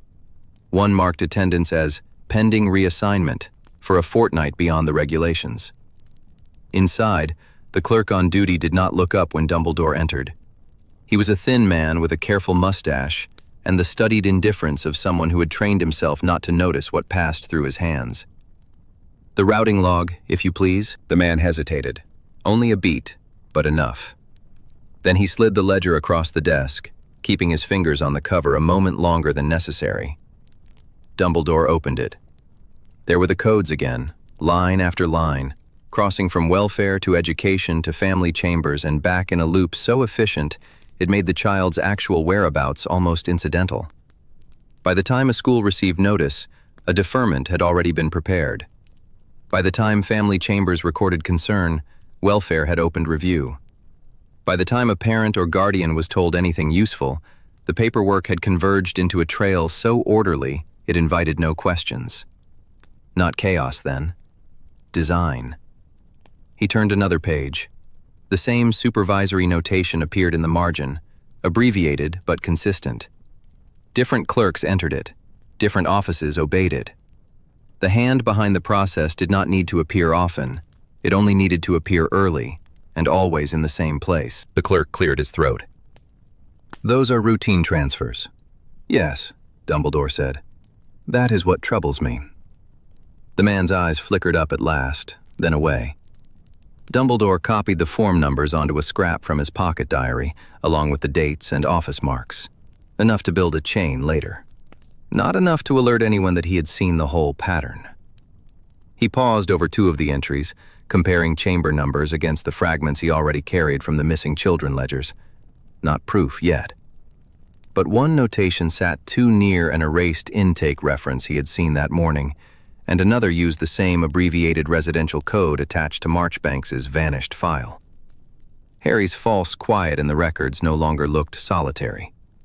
It looked processed. He closed the ledger and returned it. "Thank you for your help." The clerk nodded without conviction. Back in the corridor, the ministry had resumed its practiced murmur. Doors opened and shut. Quills scratched. Somewhere below, a lift gate clanged. Everything looked as it had an hour before. Orderly, procedural, harmless. It was not harmless. That was clearer now. Children were being moved through a route disguised as routine, their school records softened, their welfare reviews regularized, their family chambers' orders made to seem like separate decisions reached by separate offices. But the same seal had touched them all. The same supervisory channel had carried them. Someone had taught the departments to move in step, and had done it so consistently that the pattern could pass for habit. He had no name yet. No accusation he could make without warning the architect behind it. Only a chain of records, a damaged seal, and the frightened discipline of clerks who had learned where not to look. And now, at last, a plausible bridge between those routings and the absences that had begun this inquiry. For the moment, it would do. Dumbledore turned from the education office and walked on at an unhurried pace, as though he had found nothing more consequential than a filing irregularity. The trick, in such places, was never to move at the speed of alarm. Alarm spread. Paper endured. By evening, he would have the chamber numbers matched to ledgers. By tomorrow, if the records office proved as vain of its order as the rest of the ministry. Chapter 5. Ink, Ash, and Seals. The records annex lay one floor beneath the bright clerk's corridor, where the windows shrank to slits, and the air held dust, sealing wax, old paste, and damp wool. It was less a room than a habit given walls. Narrow tables stood in ranks under green-shaded lamps. Shelves ran back into dimness, each bay marked by brass strips whose tidy labels promised a completeness no archive had ever possessed.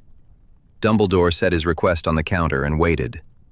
The witch behind the partition looked up from a stack of rebound indexes. She wore pince-nez low on her nose. Ink stained the side of one thumb. Her expression suggested surprise was a defect she had trained out of herself years ago.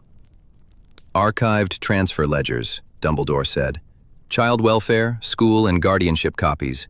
Cases attached to emergency review, with any supplemental continuity volumes. You'll need departmental authorization for originals." I expected as much. Her eyes narrowed, disappointed not to have won a point. She drew his slip nearer, scanned it, then reached for a brass tag box and sorted through class marks with practiced irritation. Indexed copies only. Main bundles are restricted. Those will do. Again that brief look, measuring whether he understood what he was being denied. The annex had perfected a particular cruelty, preserving access in form while defeating it in use. A file could exist in triplicate and still refuse to yield a simple answer. Child welfare kept one reference, education another, guardianship a third, with supplemental notes bound elsewhere under whatever indexing convention had most recently been declared efficient.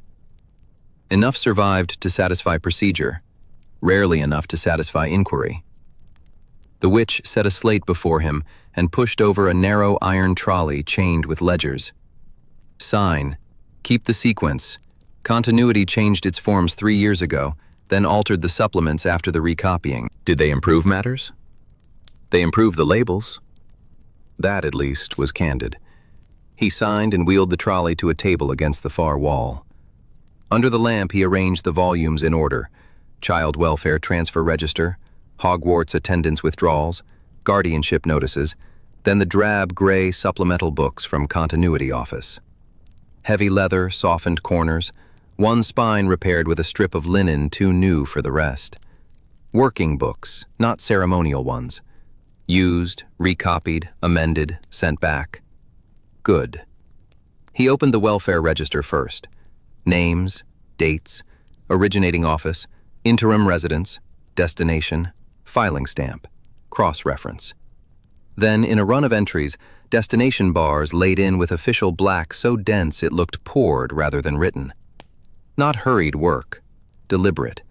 The bars were even at the edges. Whoever had done them had taken care to make concealment look routine. He did not begin with names. Names tempted one into stories. Paper yielded more to pattern. He lowered his spectacles and turned pages slowly, attending to pressure, spacing, sequence. Some folios had been thumbed glossy at the corners. Others remained stiff, consulted once and forgotten.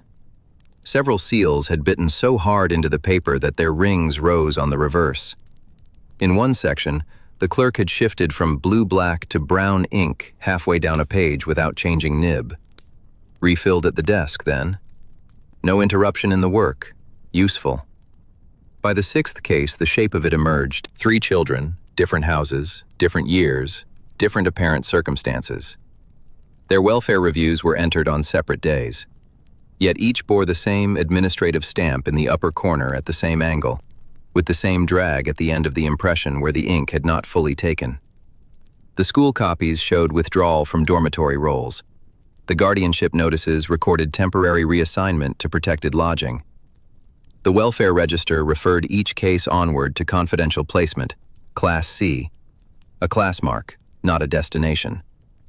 He opened the first supplemental volume. The same code appeared there with revised folio numbers and a different copy hand. Not merely reshelved, then, recopied. The letters stood more upright than in the originating register. The descenders of G and Y had been disciplined into narrower loops.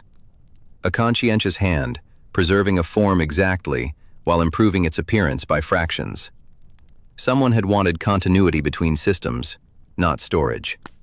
He sat back and let the pages settle. If a child left school under lawful transfer, the trail ought to run cleanly. School to welfare, welfare to named placement or order, guardianship to legal custodian. Here, the trail folded. School said enough to show departure. Welfare said enough to show review. Guardianship said enough to show authority. None said where the child had gone. The omission was too consistent to be neglect. The destination had not been lost between offices. It had been removed by design and preserved elsewhere under a class meant to survive scrutiny without answering it. He took up the school ledger and compared dates. Withdrawal from dormitory rolls on Tuesday. Welfare review entered Thursday morning. Guardianship amendment stamped Thursday afternoon. Supplemental continuity insertion Friday before noon. The intervals varied by hours, never by structure. Enough irregularity to look human, not enough to be accidental. A root. He turned back to the seals. On earlier entries, the impression carried a tiny chip at the lower edge, a crescent no wider than a nail clipping. In later filings, the same flaw had deepened. Yet the mark appeared across departments that should have used separate seals. He traced the edge of one impression with his eye, not his finger. Either one physical seal had traveled through multiple offices, or copies had been made from a master impression with absurd fidelity. Both possibilities implied coordination. Not a clerk's private convenience, a channel. Bureaucracy betrayed itself less by what it wrote than by what it repeated. He cross-checked copy hands. The school version had been rewritten by an administrative hand that valued legibility. Rounded capitals, practical spacing, no flourish. The welfare supplement belonged to a sharper nib and a writer less interested in comfort.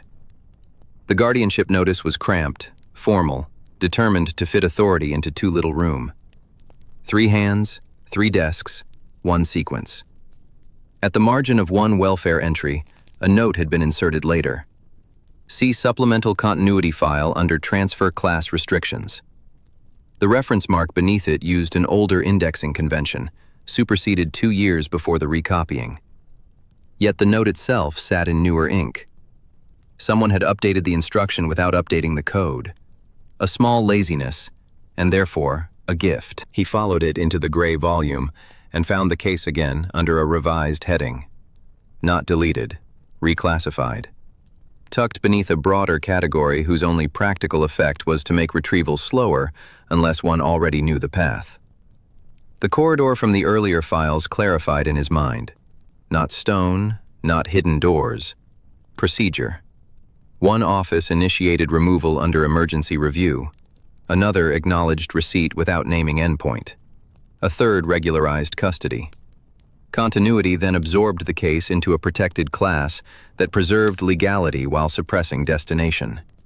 The child never vanished from the records. The child was displaced within them.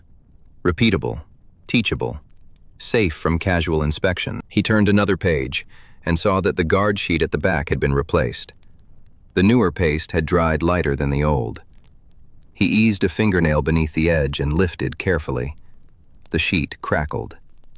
Under it lay the ghost of an earlier index line, mostly covered, not quite enough. A hairline of text remained. Confidential continuity, protected destination suppression. He went still. That was not a category for error correction. It was an instrument. It allowed a transfer to remain lawful on paper while withholding the destination from ordinary departmental view. Anyone checking the obvious columns would find a proper chain of custody. Anyone following the deeper annexes without the class mark would meet only sealed procedure and obedient blanks. Not lost, then. Routed. He returned to the earlier volumes and tested the finding against fresh cases.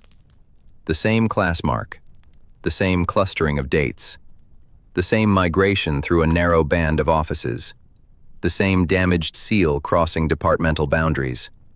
In one case, the school copy had been recopied after filing, but the folio reference in the lower margin still preserved the old sequence number from before continuity changed its indexing convention. In another, a guardianship notice carried a duplicate seal impression where the first strike had been too faint, and both strikes showed the same nick at lower left. No clerk would bother to imitate damage twice unless instructed to preserve exactness. Someone had built a road through the records and taught the offices to walk it. The thought chilled him more than any revelation might have done. Systems endured because decent people obeyed them in pieces. A clerk copied a form, another affixed a seal, a third amended an index. No one at a single desk needed the whole design. Down the annex, a trolley wheel squealed over stone. The witch at the partition coughed, turned a page, and resumed sorting requisition slips. The world altered itself in such rooms without fanfare. Dumbledore drew the guardianship ledger nearer and compared one case line by line with its school and welfare counterparts. Education first, then welfare, then guardianship. Every impression carried the same worn crescent in the seal. Same channel, same sequence. He marked the folio numbers lightly in pencil on his slate and moved to the index. At the foot of one column, an amendment had been inserted after the fact. Not a striking through, not even an obvious substitution. Merely a higher heading added above the existing entry, obedient and dry, under which the name had been made to disappear into category. He studied the entry, then the hand that had supplied the heading. The originating office for the next transfer in the chain did not match the copy hand that recorded it. He turned to the following ledger and found the same code, the same sealed class, and a hand that had no business appearing there at all. Not a clerk's hand, a registrar's. The difference was not rank in the abstract, but habit in the pen. Clerks wrote to move work along. Registrars wrote to survive challenge. Their capitals were defensive, their abbreviations old-fashioned. Their corrections were never scraped, only overruled in the margin with authority preserved. This hand had entered an originating office in a volume that should have been copied downstream, after receipt, which meant the source had been supplied from above the point where the record claimed to begin. He drew the gray supplement closer and searched for the corresponding index key. The newer heading concealed an older one, but not perfectly. Continuity's recopyist had preserved spacing too faithfully. A gap remained where a longer phrase had once stood. He counted letters against the surviving marks in the margin, then checked the superseded convention in the annex guidebook the witch had left at the end of the trolley. Class C had not always meant confidential placement. 3 years earlier, before the relabeling, C-Series restrictions had been subdivided by destination authority. C/7 covered removals to named institutions under sealed review. C/9 covered private custodial houses. C/11, he found it in the guidebook's brittle appendix, half detached from its stitching. C/11, special educational continuity, external. External to what? The guidebook did not say. The register office smelled of dust, sealing wax, and the sweet rot of old glue. It belonged to no single place and, for that reason, to every archive Dumbledore had ever troubled. A Muggle clerk had brought him through a narrow door marked Orphans and Wardship, then escaped with the haste of a man handing off a difficult parcel. Beyond it lay a long, low room lined with steel cabinets and ledgers stacked in blunt, obedient rows. No portraits, no moving staircases, no muttering frames. Only the thin hum of electric light and the stubborn labor of paper. Remus Lupin stood at the end of the table with one hand on a folder, as if expecting it to bolt. He had the air of a man long practiced in enduring bad systems without letting them teach him bad habits. Dumbledore bent over the open volume and traced a line with one finger. A name, a date, a residence transfer that ought, by the rules of both worlds, to have produced a fresh entry in the receiving authorities column. Instead, there was a blank. Not a correction, not a deletion. The line simply stopped, as though the page had refused to go further. He turned back. Above the gap, a clerk's neat blue hand had written, "Protected placement, see welfare file." Beneath it, in darker ink and with a different pressure, someone had later forced in a second note. Record held under continuity provisions. The two entries did not belong to the same moment. One had been made in the ordinary course of work. The other had been added by someone in a hurry, trusting procedure to hide the seam. Dumbledore adjusted his spectacles and read it again. "Held under continuity provisions," he said. "How obliging." Remus kept his eyes on the folder. "I can think of another word. One with sharper corners, no doubt." A tired smile touched Remus's mouth and vanished. He had brought Muggle register indexes copied in a neat hand onto the back of a ministry memorandum, along with the list of names Dumbledore had asked for without proper explanation. That had been unfair in a small, efficient way. Remus had noticed and come anyway. Harry's name was on the list. So were 5 others, children whose school records had already left bruises in the Hogwarts rolls. Dumbledore had not spoken those names aloud in the ministry office. In his experience, names used too freely in official rooms had a way of becoming instructions. He set the list beside the ledger. "Let us see whether the Muggle record misbehaves in the same places as our own." Remus's fingers tightened once on the folder. Not enough to crease it, enough to show. "That depends," he said, "on what you mean by misbehaves." Dumbledore glanced up. Remus's expression was mild, almost apologetic. It was the look he wore when he had decided, with perfect courtesy, not to be moved. If you mean, does it contain what one would need to know where a child is? Then no, Remus said. It behaves like a filing cabinet with a grievance. If you mean, can it help build a case against whoever is moving them? Then perhaps. That is a different question. Dumbledore slid the list a little nearer. You object? I do. Remus's voice remained level. Harry's name already pulls too much weight in too many rooms. If every inquiry begins with him, then he ceases to be a child in danger and becomes a tool for arranging other people's attention. And the others, he touched the edge of the list. They have guardians, histories, ordinary loyalties. They are not samples. No one who had taught children could use that word lightly. Dumbledore lowered his gaze to the page. The ledger was old but not ancient, its spine cracked and repaired with tape gone yellow at the edges. Years of clerks had made order out of ordinary loss here, while somewhere else someone had learned how to bend that order without breaking it. The pattern exists, he said. It may. Remus did not yield an inch. That does not mean the children should serve as bait. The word lay between them, plain and ugly. Across the room, a radiator ticked as it warmed. At the next desk, a woman with spectacles low on her nose wrote in a margin with the concentration of a surgeon. The world went on recording itself. At last, Dumbledore said, "Would you rather I confined myself to the papers already handed to us?"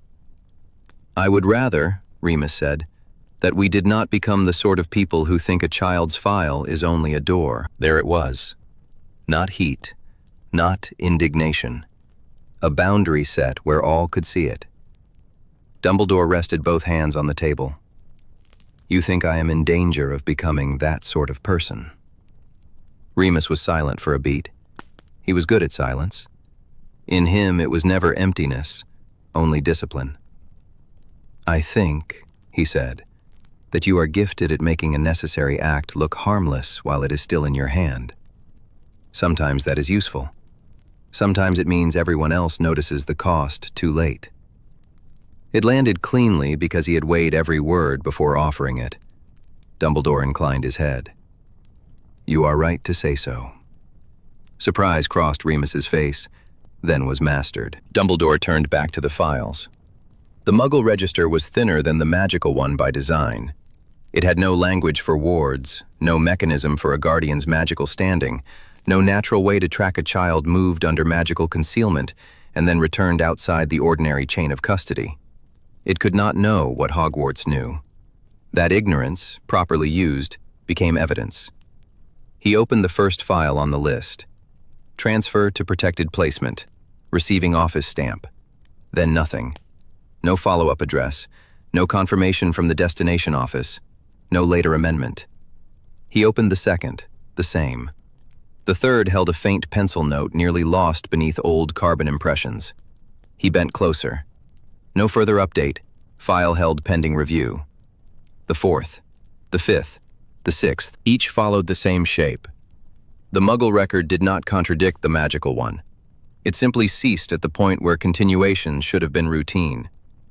The paper trail had not been erased, it had been frozen. He drew the files into a neat row and checked the dates against the Hogwarts rolls. The absences aligned within days, sometimes hours.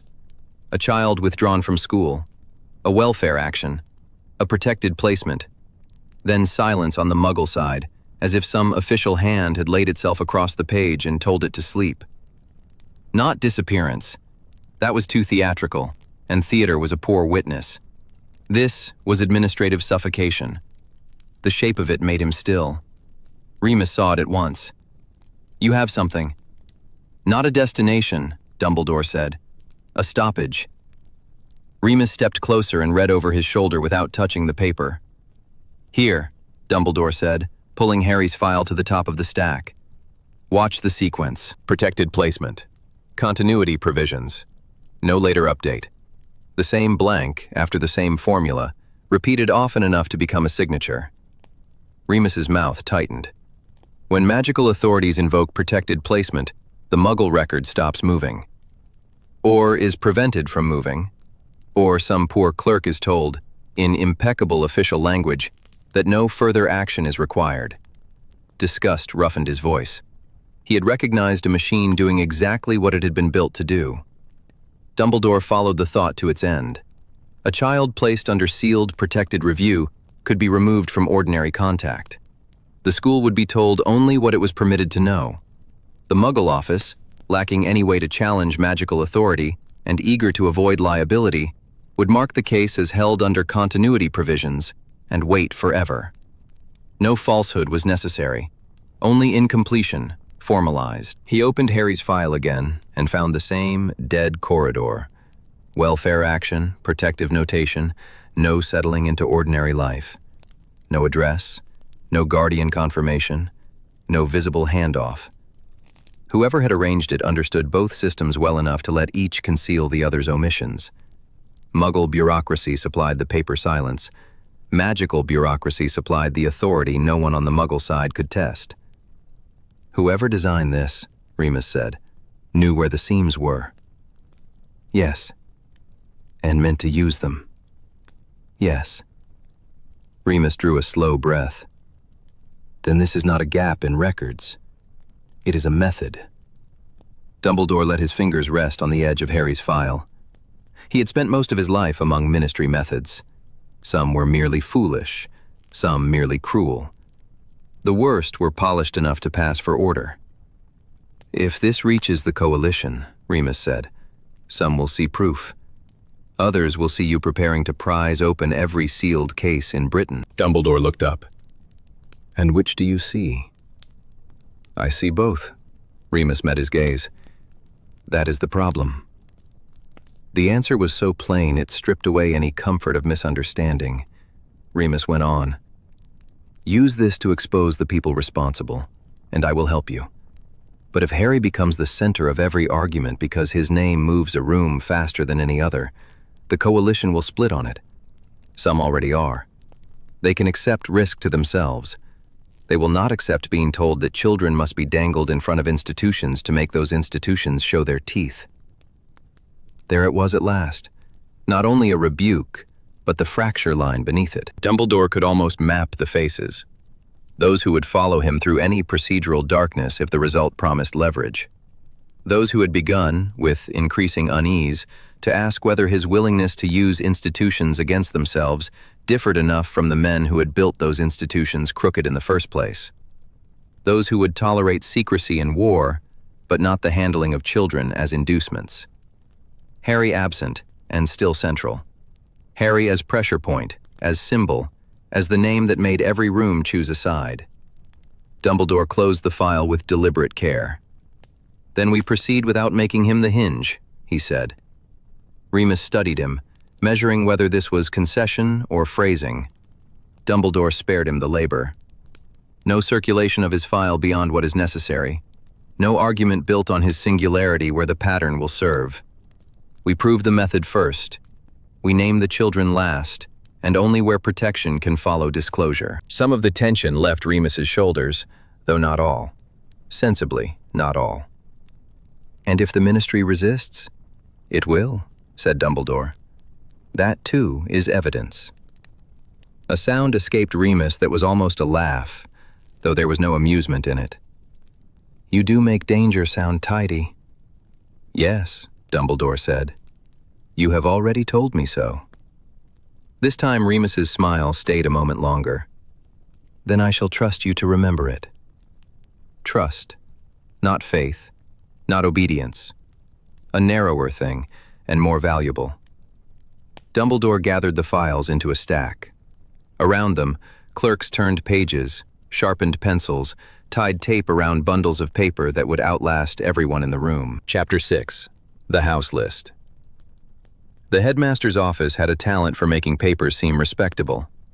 In the low firelight, with brass instruments ticking on their shelves, even a stack of ledgers could pass for orderly thought, rather than the untidy residue of other people's decisions.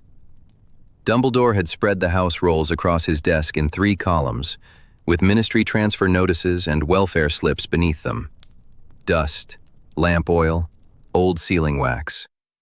Somewhere below, a door shut in the corridor with a muffled thud, and the castle settled round it. He set one finger beside a name in the Gryffindor roll, then another on the matching ministry copy. Not the same ink, not the same pressure of quill. Someone had amended the school list after the fact, and someone else had accepted the amendment as routine. A knock came, followed by the sort of pause that suggested the door would open regardless. Hagrid entered with his hat in one hand and the smell of wet wool and rain-dark earth in his wake. A bundle of envelopes was tucked under his arm. He looked as though he had apologized to the staircase on the way up. "Of course I've got 'em," he said at once. "All I could find. Sorted best I could. Some have got nicknames on one list and proper names on another, so I brought both. Thought that'd matter." "It does," said Dumbledore. "Thank you." Relief passed over Hagrid's face. He came to the desk and laid the envelopes down with surprising care. A smear of mud marked one corner. He saw it at once and frowned at it as if the paper itself had been wronged. "Couldn't help that. Fang put his foot in the stack by the kitchen. Didn't mean nothing by it." Fang has a gift for complicating administration. Hagrid huffed. Dumbledore opened the top sheet from Hagrid's bundle. Current lists for first, second, and third years in Gryffindor and Hufflepuff, with attendance marks, infirmary notes, and the occasional hurried scrawl in a margin where formality had given way to necessity. Hogwarts records were reliable in the way all long-kept human records were reliable. Not clean, not consistent, but anchored in the habits of people who expected to need them later. Children fell ill, missed breakfast, borrowed each other's scarves, arrived late from holidays, changed the names they wished to be called. The truth was there, if one knew what sort of untidiness belonged. He moved down the names. A late sorting note in McGonagall's sharp hand. Terence altered to Terry. 2 infirmary absences under 24 hours, both followed by Pomfrey's neat return mark. Ordinary. Then, Wilkins, Dumbledore said. Hagrid scratched at his beard. "Aye, little Wilkins. Calls himself Will. Thin lad. Good at charms. Always asking why things work the way they do. Been in and out of the infirmary since autumn. Chest trouble. Madame Pomfrey kept him from too much cold." Dumbledore's finger rested on the boy's name. On the ministry slip beneath it sat a transfer notice, half a fortnight later, marked Protected Placement Review, with no destination entered. The school roll showed a withdrawal for medical continuity, then a return entered in another hand and crossed through. Not erased.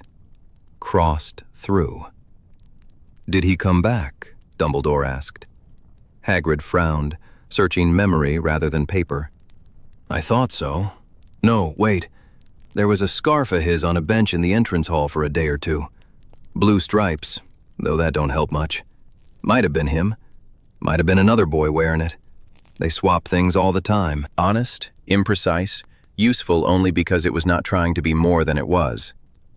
Dumbledore turned the page. A Hufflepuff third year. Surname on the school roll, missing from the ministry notice. In Pomfrey's hand, nearly hidden in the margin, "Keep in North Wing, light duties, 4 days." A welfare seal had been pressed over part of the line before the ink had dried. "Who is this one?" Hagrid bent over the desk. "Eileen, though the others call her Lee, and she acts cross about it when she isn't. Dark hair, ink on her fingers half the time. Her mum did shifts at St. Mungo's, I think. Potions ward, maybe. She brings sweets back after holes and shares 'em out." The welfare notice gave no destination. The school roll marked Temporary Infirmary Adjustment, approved. Dumbledore drew the next sheet closer. 2 more names. Different years, different houses, same administrative blur around the edges. A Ravenclaw boy with a Muggle father and a grandmother listed as guardian. A Gryffindor girl whose aunt had signed every permission slip since her mother vanished from the register. A Hufflepuff second year marked border with kin in September and external welfare contact by November. Nothing dramatic. Nothing that would force a stranger to stop. That was the point. He set one page aside and took up another. The pattern did not sit in any single column. It lived between them. School, ministry, welfare office, infirmary. Children whose home arrangements had loosened. Children with one absent parent, or two addresses, or a guardian whose surname did not match. Children who had spent time in the hospital wing long enough to be moved on paper. Children whose records had passed through too many hands in too few weeks. Hagrid had gone quiet. "You found Summit," he said. "Yes."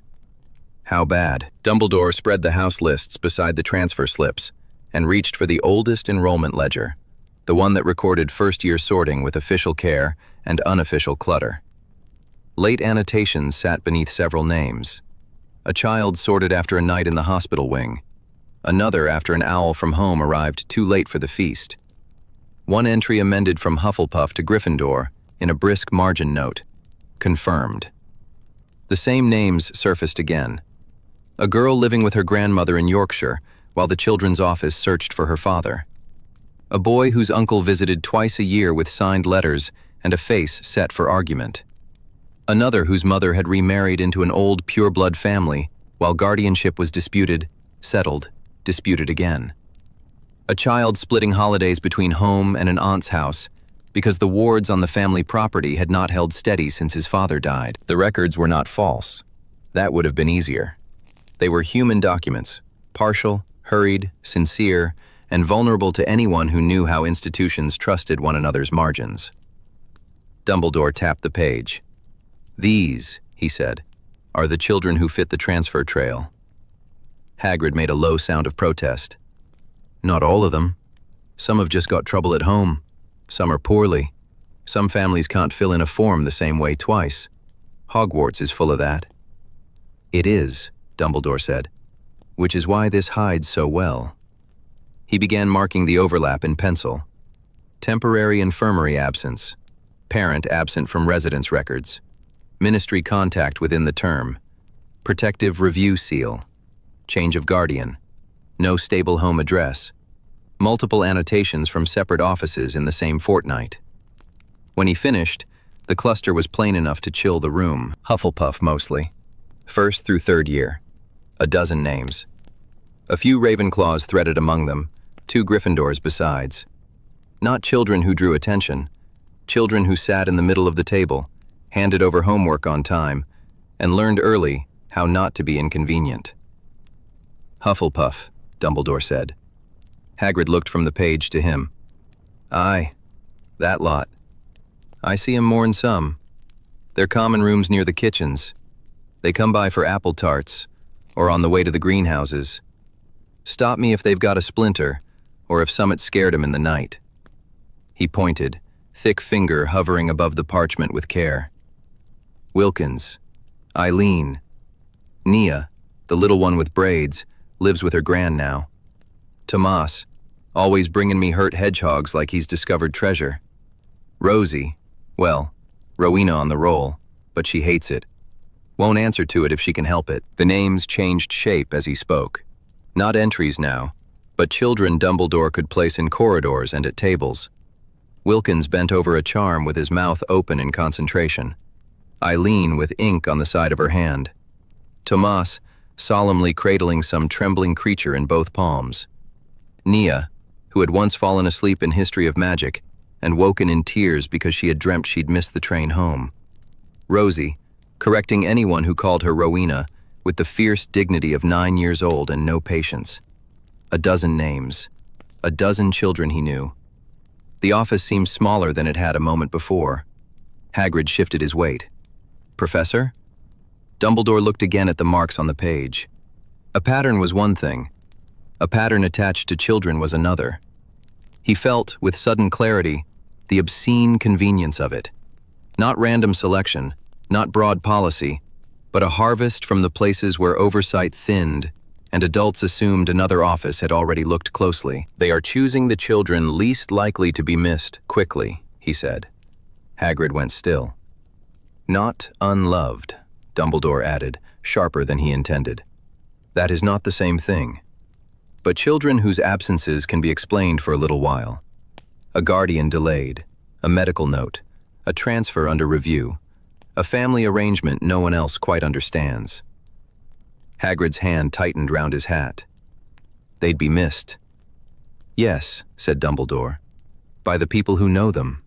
not always by the machinery meant to account for them. That landed. Hagrid's face changed.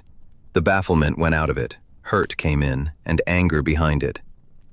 "Wilkins'd be missed by Flitwick inside a day," he said. "Thomas by me before supper. Eileen's got 3 girls she sits with every evening. Nia cries if she can't find her grand's letters. Rosie starts arguments over pudding. They ain't—" He stopped, swallowed, began again. "They ain't spare." "No," Dumbledore said. "They are not." The fire gave a soft crack. One of the silver instruments whirred and clicked itself still. Dumbledore laid his palm flat over the marked list, as if he could keep the names in place by touch alone. The records had brought him this far. Reliable, patient, imperfect records. Hagrid's memory filling what the parchment could not. The shape of a local wound emerging from 100 ordinary notations. Not numbers, not cases. Children who passed the kitchens, borrowed scarves, changed their names, carried sweets home from holidays, and brought them back to share. He lifted his hand and gathered the pages into one stack. "We begin with Hufflepuff," he said. "Quietly. No alarms, no broad inquiries. We speak to Pomfrey, Sprout, McGonagall." The Child Welfare Office occupied 3 floors of a pale stone building that had once belonged to a silk merchant and still seemed faintly offended by its present use. The entrance hall was bright enough to make visitors blink. Polished brass, straight-backed chairs upholstered in a green intended no doubt to soothe, and achieving instead the effect of medicinal sweets. Beside the lift, a bronze plaque listed committees, subcommittees, and emergency panels in lettering so exact it looked drilled into obedience. Albus paused just inside the doors and watched the place move. A witch in slate-blue robes steered a young mother towards a bank of chairs with brisk, practiced kindness. At reception, 2 clerks shifted papers from one tray to another in a rhythm so well learned that even the shuffling sounded official. A jar of peppermints stood beside the sign-in ledger, placed with ceremonial care. Humane, then, or determined to look humane, which in institutions was often the more useful talent. He wrote his name in the ledger and accepted a brass token from the boy at the desk. The token was warm from the boy's hand. Ink stained one thumb, strain pinched the corners of his mouth. Someone had taught him that efficiency was a virtue and delay a moral failure. "Supervisory appointments are on the 3rd floor, sir," the boy said. "Appeals require a blue slip. Review notifications are yellow. If you need both, Miss Cresswell will sort it." "Then I shall do my best not to require both at once." The boy almost smiled. He pointed towards the lift, where a woman in a sensible hat was already trapped with a stack of files tied in pink ribbon. Albus chose the stairs. The lift was quicker. The stairs gave him time. Offices yielded more readily to a man who appeared patient than to one who arrived asking for the key to the locked cupboard. On the second landing, a corridor bent around frosted glass windows. Names had been stenciled on doors in black paint. Initial review. Emergency placement. Kinship assessment. Continuity. Appeals. Countersignature. Outside the last stood a small potted fern, as if a little greenery might soften the room's habits. Records and scheduling lay at the corridor's end. Damp paper, sealing wax, and tea left too long on the hob met him there. Clerks sat behind a polished oak counter. Behind them rose shelves of slim appointment books labeled by cohort and quarter, each secured with a brass latch. Green-shaded lamps cast the room in a resigned underwater light. A witch in silver-rimmed spectacles looked up as he entered. Her expression suggested she had already dealt with 3 impossible men before noon and was prepared, if necessary, to make him the 4th. "Professor Dumbledore," she said, "I have you marked for consultation regarding the review schedule and the recent consolidation notices." "You are admirably efficient, Miss Bletchley." "Miss Bletchley. I should be grateful to borrow a little of that efficiency, if any remains." Her gaze dropped to the files in his hand. "There are procedures." "Thank goodness. I should be lost without them." That earned him a look which, in a less tired woman, might have become amusement. She rose, smoothed her robes, and led him past the counter to a side table where several ledgers lay beneath brass paperweights. Their arrangement was immaculate, the sort of immaculate that implied many hands had once been warned away. "Which cohort?" she asked. "The children placed under protected review last week. Repeat educational flags, dependency notes, school referrals consolidated rather than separated." Miss Bletchley turned a page. "You describe paperwork as though you've been introduced." "Paperwork has a great deal to say, if one lets it." A dry breath escaped her nose. "Here, schedule block. Reviewed yesterday, amended this morning." He bent over the ledger. Black ink, disciplined hand. Dates marching in neat columns. Names grouped by case type rather than by school or district. That was a choice. He read the first column, then the second. The upcoming reviews had been compressed into a single 4-day block. 10 names, similar ages, similar notes, absences, delayed confirmations, guardian disputes, continuity concerns. In the first arrangement, the cases had been spread across a fortnight. Here they had been gathered tight, every one of them under the same review block. Not impossible, not innocent either. "Consolidation," he said. "Yes." Her tone carried the fatigue of a woman who had repeated the word too often already. "We were instructed to reduce duplication, minimize school disruption, and align welfare interviews with guardian availability." "How considerate. It saves time." "Whose?" Her pen paused. "The children's, in theory." In theory. Small words often did the most honest work in a room. He let his eye travel down the margin, where case references had been copied in a narrower hand. Most were ordinary registry numbers. 2 were not. They bore the same green seal notation he had seen before, a coded mark entered beside Harry Potter's file, and beside the missing block of transfers that had vanished from the register as neatly as if it had never existed. Not proof, not enough for accusation, but enough to join this tidy schedule to the protected placement pipeline he had been tracing. So Harry's case had not been an aberration, it had been a sample. "May I see the earlier draft?" he asked. Miss Bletchley hesitated only long enough to satisfy procedure, then drew out a thinner ledger and opened it. The original schedule had the look of compromise. School timetables accommodated where possible, guardians staggered, panel availability spread out. Imperfect, but ordinary. The amended version had swept all that aside. Every at-risk case now sat in one narrow window, to be heard by the same panel team. He followed the trail of initials at the bottom of the page. Scheduler. Section head. Then, in a different ink, a supervisory countersignature attached not to each file, but to the revised schedule itself. A seal sat beside it, lightly pressed, the wax thin from frequent use. He kept his face still. At the top of the supervisory line stood a name he had not expected to find in so modest a place. Lord Thaddeus Vale, Senior Undersecretary, Child Welfare Oversight Committee. The title was respectable enough to pass unnoticed by anyone not already looking. It belonged to the kind of man who spoke often of balance, confidence, and public trust, who knew exactly which committees to stand beside and which to leave in shadow, who never appeared to have touched anything unclean, even when he had arranged the scrubbing himself. The countersignature was not bold, not dramatic, merely present, where any later inquiry might point and say due process had been observed. Albus left the page open. "What interest does Lord Vale take in this schedule?" Miss Bletchley seemed relieved to answer something straightforward.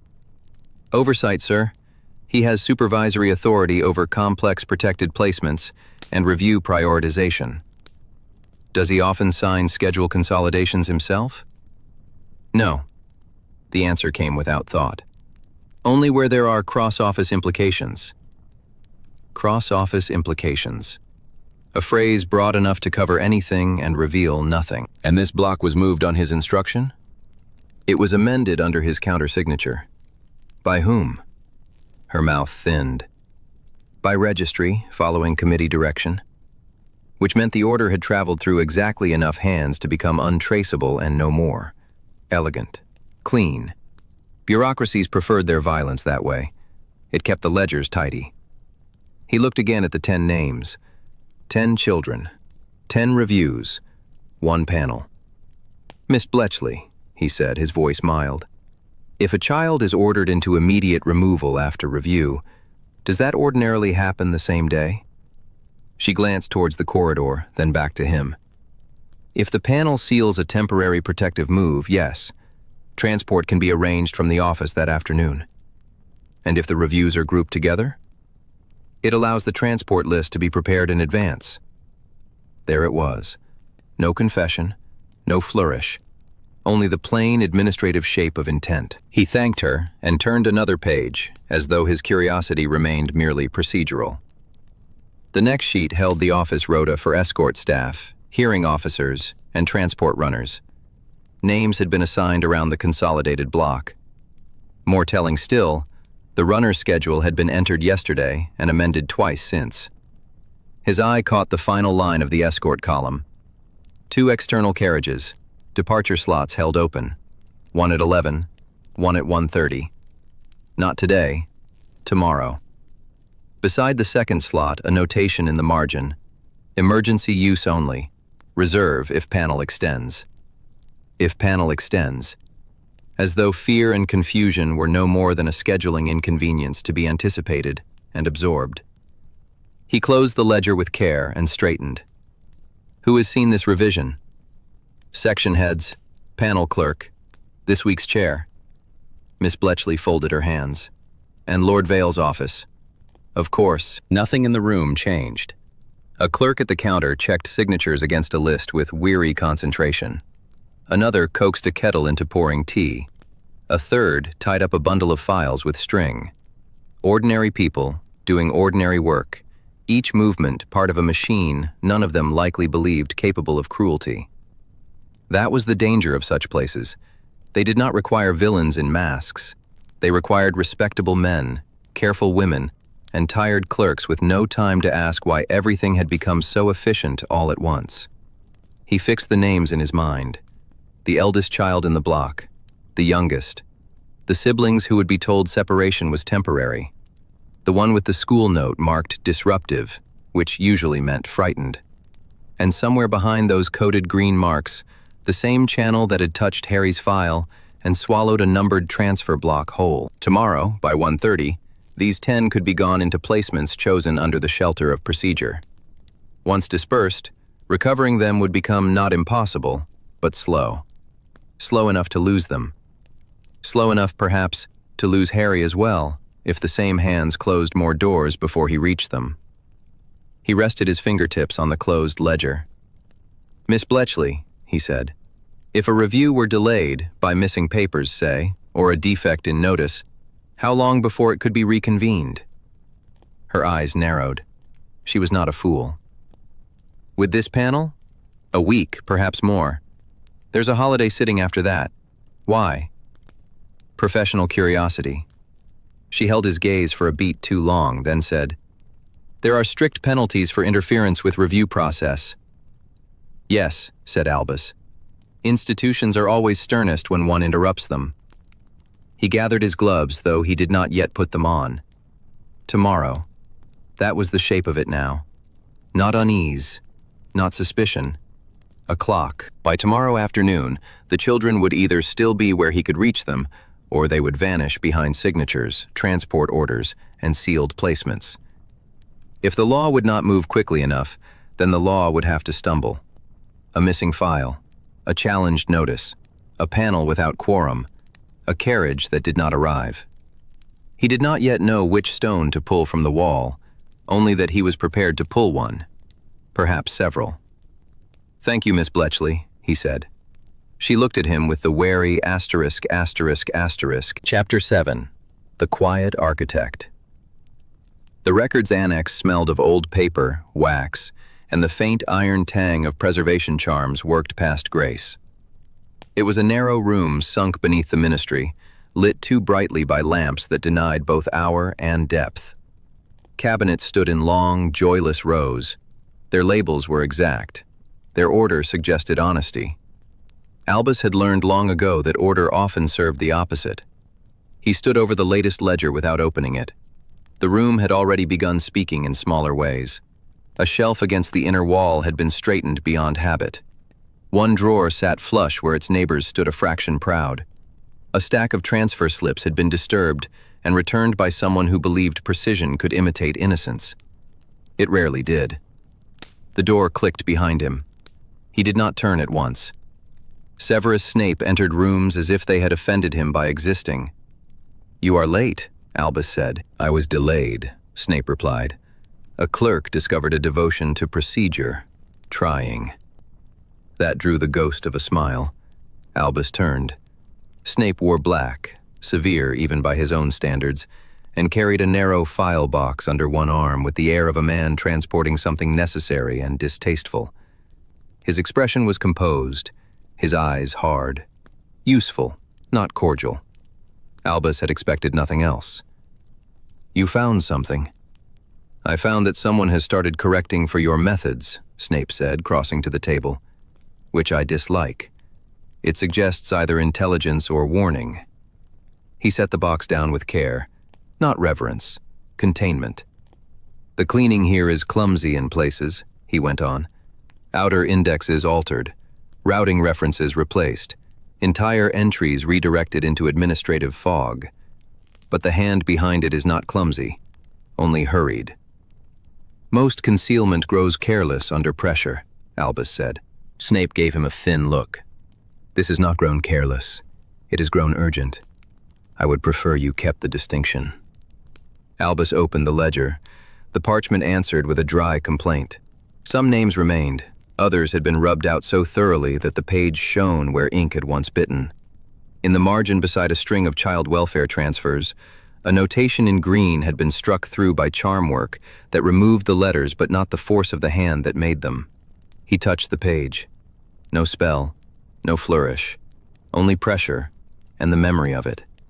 "They were here before us," he said. "Obviously." Snape drew a second ledger from the box and opened it with a tap of his wand. His long fingers settled near a cluster of marks in the upper corner. "Here." Albus moved beside him. The pattern was the one he had been tracing for weeks, familiar now in the way repeated wrongs became familiar. A child flagged at school level, the concern reclassified under welfare authority, transfer authorized, then removal from Hogwarts visibility. In a legitimate case, the chain would continue. There would be a destination, a responsible office, a confirmation to the school. Instead, there were gaps shaped with intent, not absence, substitution. A false routing mark had been stamped over the original, then reinforced by a second impression from the same ministry seal. Ordinary to the eye, less ordinary to the hand. One stamp had gone down with old confidence, deep and final. The other sat lighter, recent, as if the person applying it expected scrutiny and hoped only to survive it. "Whoever altered this knew the page might be checked," Albus said. "Or knew enough to prepare the duplicate trail," Snape replied. "Which is more offensive?" Albus glanced at him. "To your sense of justice? To my sense of competence." There it was. Not warmth, not pity. The pattern violated order, and worse, presumed upon Hogwarts. That was enough. Snape reached into the file box and withdrew a narrow, folded strip of parchment, sealed with an internal bureau mark. Albus recognized it a moment later. One of the Ministry's private confidentiality seals, designed to make inquiry feel improper. "This was in a routing tray no one intended me to inspect," Snape said. "A list of movement orders for the cohort you have been following. No names, only case numbers, review dates, and a discretionary authorization code." He broke the seal and laid the strip beside the ledger. Albus read. The code repeated with dreary regularity beneath different case numbers, different years, different house references. The pathway held every time. Flagging, reclassification, transfer, disappearance from school visibility. Efficient, repeatable, already established, already used often enough to become habit.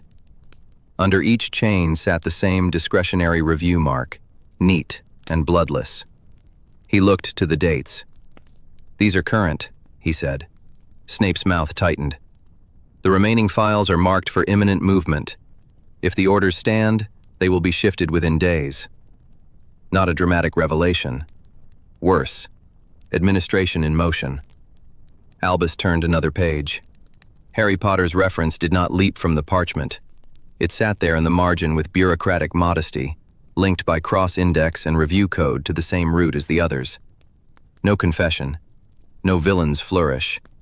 Only enough to prove that Harry's file had entered the same machinery. He bent closer to the scraped fibers beneath an overwritten notation. The first mark had gone down hard. Then it had been corrected.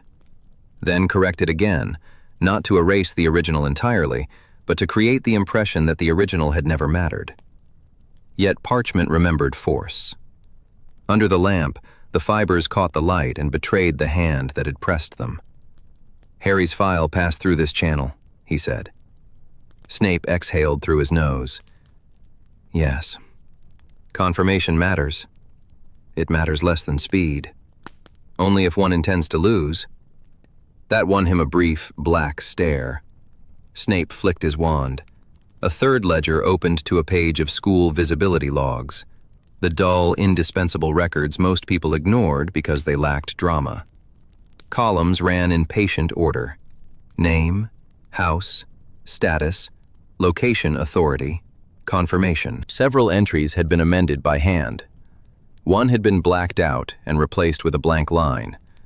Another carried the notation, visible pending placement, a phrase so common in ministry use that it had become anesthetic. Here it sat with no follow-up, no destination, no guardian notice, no school acknowledgement. The line simply ceased to be useful. The route was plain now.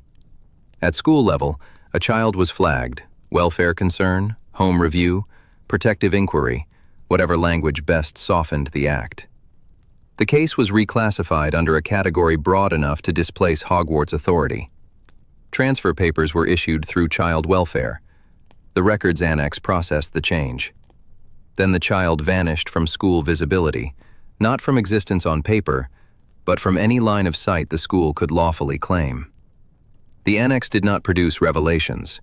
It produced omissions, substitutions, and the quiet violence of a record made unanswerable. Albus closed his eyes for a moment, not from weariness, from the effort of letting the pattern settle into certainty. When he opened them, Snape was watching him with controlled impatience. Well? When a system becomes this neat, Albus said, someone has mistaken tidiness for safety. Snape leaned one hand against the table. Whoever built this has discretionary review access.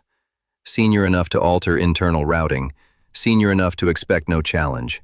Not a clerk, not an ambitious underling.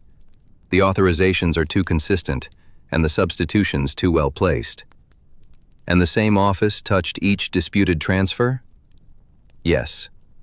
Did you identify it? I identified more than the office, Snape said. He tapped the strip of parchment. The code is not signed where it should be. It is embedded in the routing authority itself, hidden where only someone accustomed to manipulating review hierarchies would think to bury it. A petty trick, but a practiced one. Whose office? Snape's lip curled, not in surprise, but in distaste at being made to say it aloud. The Undersecretary's liaison desk to educational oversight. Officially, it should have no direct authority over welfare transfers. In practice, it has inserted itself as discretionary review on each of these files. Dolores Umbridge, then, though not yet in ink. An office first, a person after. That was how such damage preferred to arrive, by memorandum, by seal, by a line of authority no one had thought worth contesting, until children began to vanish behind it. Albus felt the answer settle with a weight he had hoped, for one more hour, to avoid. Show me the cohort ledger. Snape passed him a narrow volume with visible reluctance. Albus set it under the lamp and turned the pages. Not all the names remained. Some had been reduced to initials, some replaced by case references, some removed altogether, but enough survived. The same review window, the same alterations, the same stamps in the upper corner. A group of children gathered, held in process, prepared for transfer under one discretionary authority. Again the code. again the pressure of the same hand. He rested his fingertips beside it, not on it, and felt a chill that had nothing to do with the room. This was not merely theft of children from oversight, it was theft of consequence. A child could be made to disappear from the school's sight, and the paperwork would insist that nothing improper had occurred. For Hogwarts, that was insult enough. For the children, worse. "Very good," he said. Snape's expression sharpened. "If that was meant as praise, spare me." "It was not praise for the work itself," Albus said. "Only for finding it before they completed it." Snape accepted that with no sign of pleasure. Beyond the annex, a trolley rattled along the corridor, wheels whining over stone. Inside, the lamps burned on, exposing every corrected line, every erased margin, every place where someone had trusted boredom to protect them. Albus gathered the ledgers and slips into a single stack, aligning the edges with care. The repeated code lay uppermost now, stripped of camouflage by mere attention. "The next step," Snape said, "is obvious. We intercept the movement orders before the files leave the chain." "Yes," Albus said, "and we do not challenge the office directly until we have copied everything in this room that bears that code. If we move too soon, the trail will close." Snape inclined his head once. Agreement, not deference. "I can hold the annex records in discrepancy review for 1 day," he said. 2, if I am willing to make an enemy of a registrar I already dislike." "You are very brave." "I am practical. If those files leave ministry visibility entirely, even you will have difficulty dragging them back." "Even you." Not a compliment. A measurement. Albus looked once more at Harry's reference, at the other case numbers waiting beneath the same authority, and felt the old, familiar anger arrive in its coldest form. Not rage. Resolve. Someone had counted on delay, on deference, on the school's attention being narrowed to what happened inside its walls. Someone had mistaken jurisdiction for permission. His gaze lifted to Snape's. "Hold the records," he said. "Copy the authorizations. Mark every file in the cohort that is due to move." "And you?" "I shall pay a call on educational oversight," Albus said. "Not to accuse, to be seen." Snape's eyes narrowed with. The office took up an entire ministry floor and managed, somehow, to feel both overfurnished and inhospitable. The carpet was the color of old porridge. Framed notices marched across the walls in exact ranks. Chairs stood at measured intervals, each angled as if by regulation. Even the bowl of peppermint humbugs on the reception desk felt less an offering than a test of character. Albus waited with his hat under one arm, his expression arranged into patient civility. The clerk had gone to fetch the relevant official, leaving behind a brass sign that announced, "Inquiries through the proper channel," in lettering stern enough to discourage hope.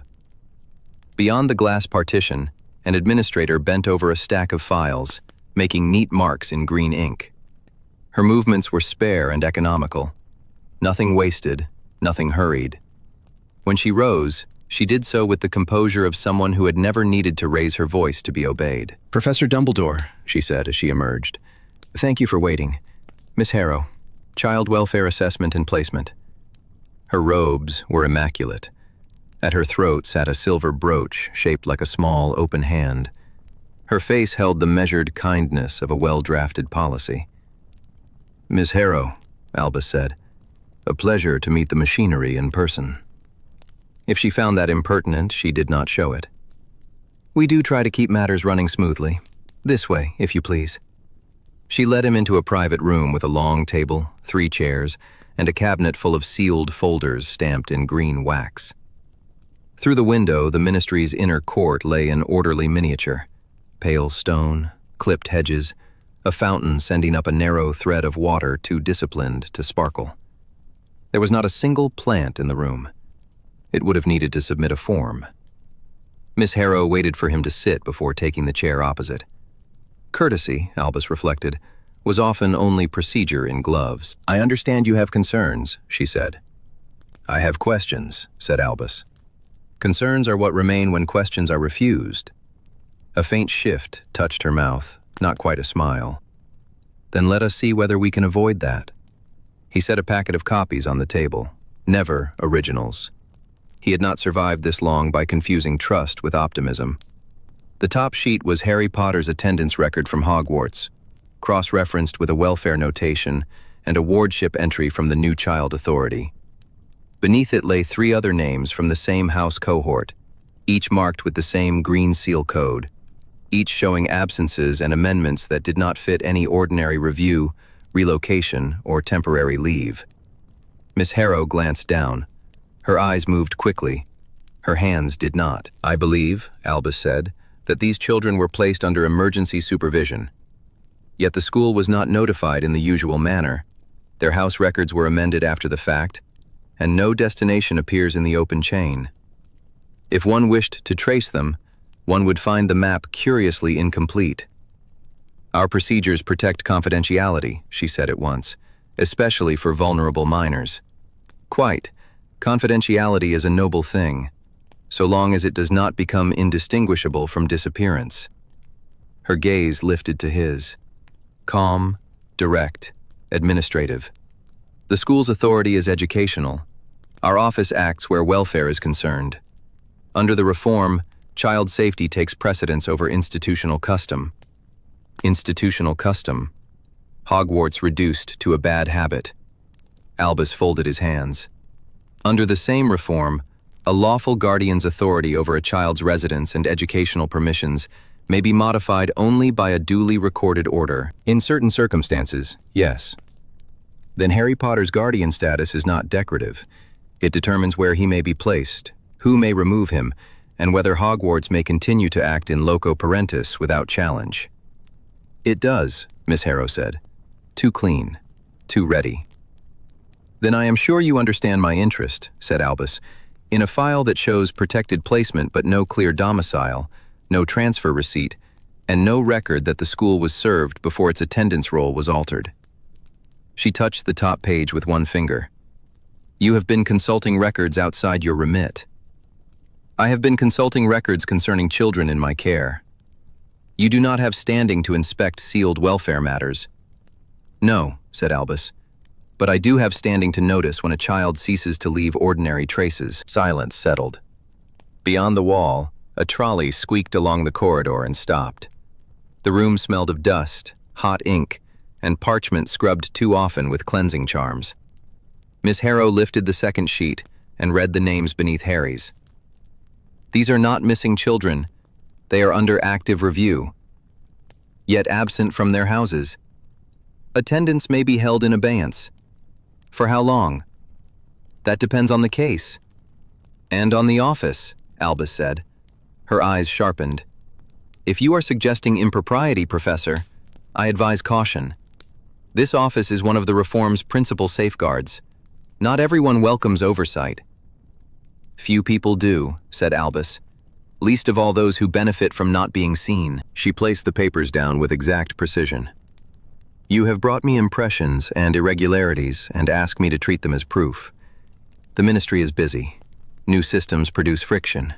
Notices are delayed. Files are routed. Schools miss annotations.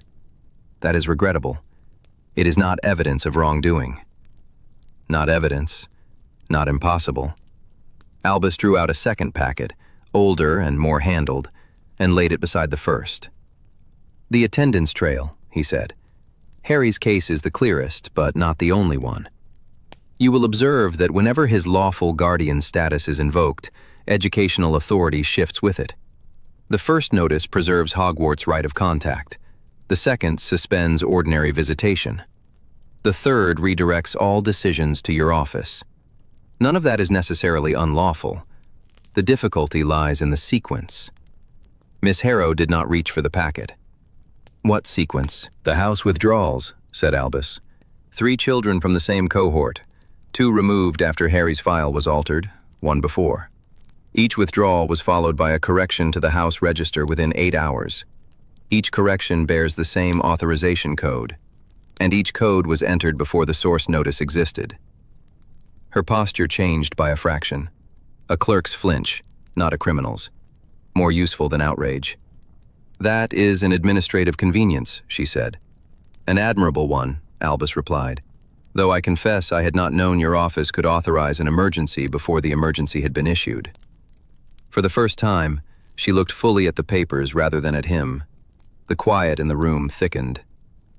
You have been speaking to records staff, she said. I have been reading public ledgers, said Albus, the sort intended to reassure schools that their pupils remain traceable. If those ledgers may be altered without corresponding notice, then residence protections become theoretical. A child may be moved, a guardian bypassed, a school stripped of authority, and all of it done by proper form. Her expression remained composed, but the benevolence in it had become effortful. Our office does not alter records to conceal children. No, said Albus, to protect them. That landed. She went still. Accusation could be denied. Principal was harder. Principal asked one to explain why the lock had been fitted to the outside of the door. Protection sometimes requires centralization, Miss Harrow said. Hogwarts is not always best placed to judge a child's domestic circumstances. Then the law requires notice to the school unless an emergency order suspends it. It can, but Harry's file shows no such order at the time his attendance was removed from the house roll. Only afterward. A small tightening at her mouth. The sort of movement most people would miss. Bureaucracy lived in such movements. So did guilt. You are assuming a defect, she said. The office has authority to consolidate matters where a cohort presents related risk factors. The sealed review panel approved emergency consolidation. Albus let the silence open. There it was. Not a phrase for a headmaster. Not one that appeared in the ledgers he had seen. It belonged to sealed minutes, restricted memoranda, and those who expected never to be asked how they knew what they knew. When? He asked. Miss Harrow understood at once what she had disclosed. To her credit, she recovered quickly. Under sealed review. Indeed, said Albus. And yet you speak of it with confidence. Her fingers rose to the silver hand at her throat, then lowered again. Emergency consolidation authority was granted for the cohort on the basis of pattern risk. The office acted within mandate. Then you sit very near the center of the timetable, Albus said. That made her still in a different way. He looked down at Harry's page, a child's name, a line in a register, a guardian notation. Such small things, until the law leaned on them. If Harry's lawful guardian had been displaced on paper, then residence protections could be suspended by paper as well. Hogwarts could not shield a child it was no longer permitted to locate. Educational authority could be pared away one form at a time until all that remained was responsibility without power. Legality itself, sharpened and put to use. Miss Harrow drew Harry's sheet closer and read it again, more carefully now. Her voice, when she spoke, remained level, but its rhythm had changed. These are not complete records. No, said Albus. They are what I could obtain without trespassing into sealed authority. Which leaves me with a narrow but interesting question. If the review panel's authority justified the removals, why were the school's registers amended before the panel's notice was entered? And if Harry's guardian status had already been lawfully modified, why is the service record absent until after your office assumed educational control? She did not answer at once. In the corridor, footsteps passed and faded. Somewhere farther off, a door shut with bureaucratic gentleness. At last, Miss Harrow said, "You are asking me to discuss restricted procedure." "I am asking," said Albus, "why restricted procedure appears to have anticipated itself." Her eyes held his. Respectable eyes, capable eyes. The eyes of a woman who could reassure a frightened parent, soothe a magistrate, and sign away a child's ordinary protections before luncheon. "When systems are under strain," she said carefully, "provisional action is sometimes necessary to prevent harm." "To whom?" "To the children."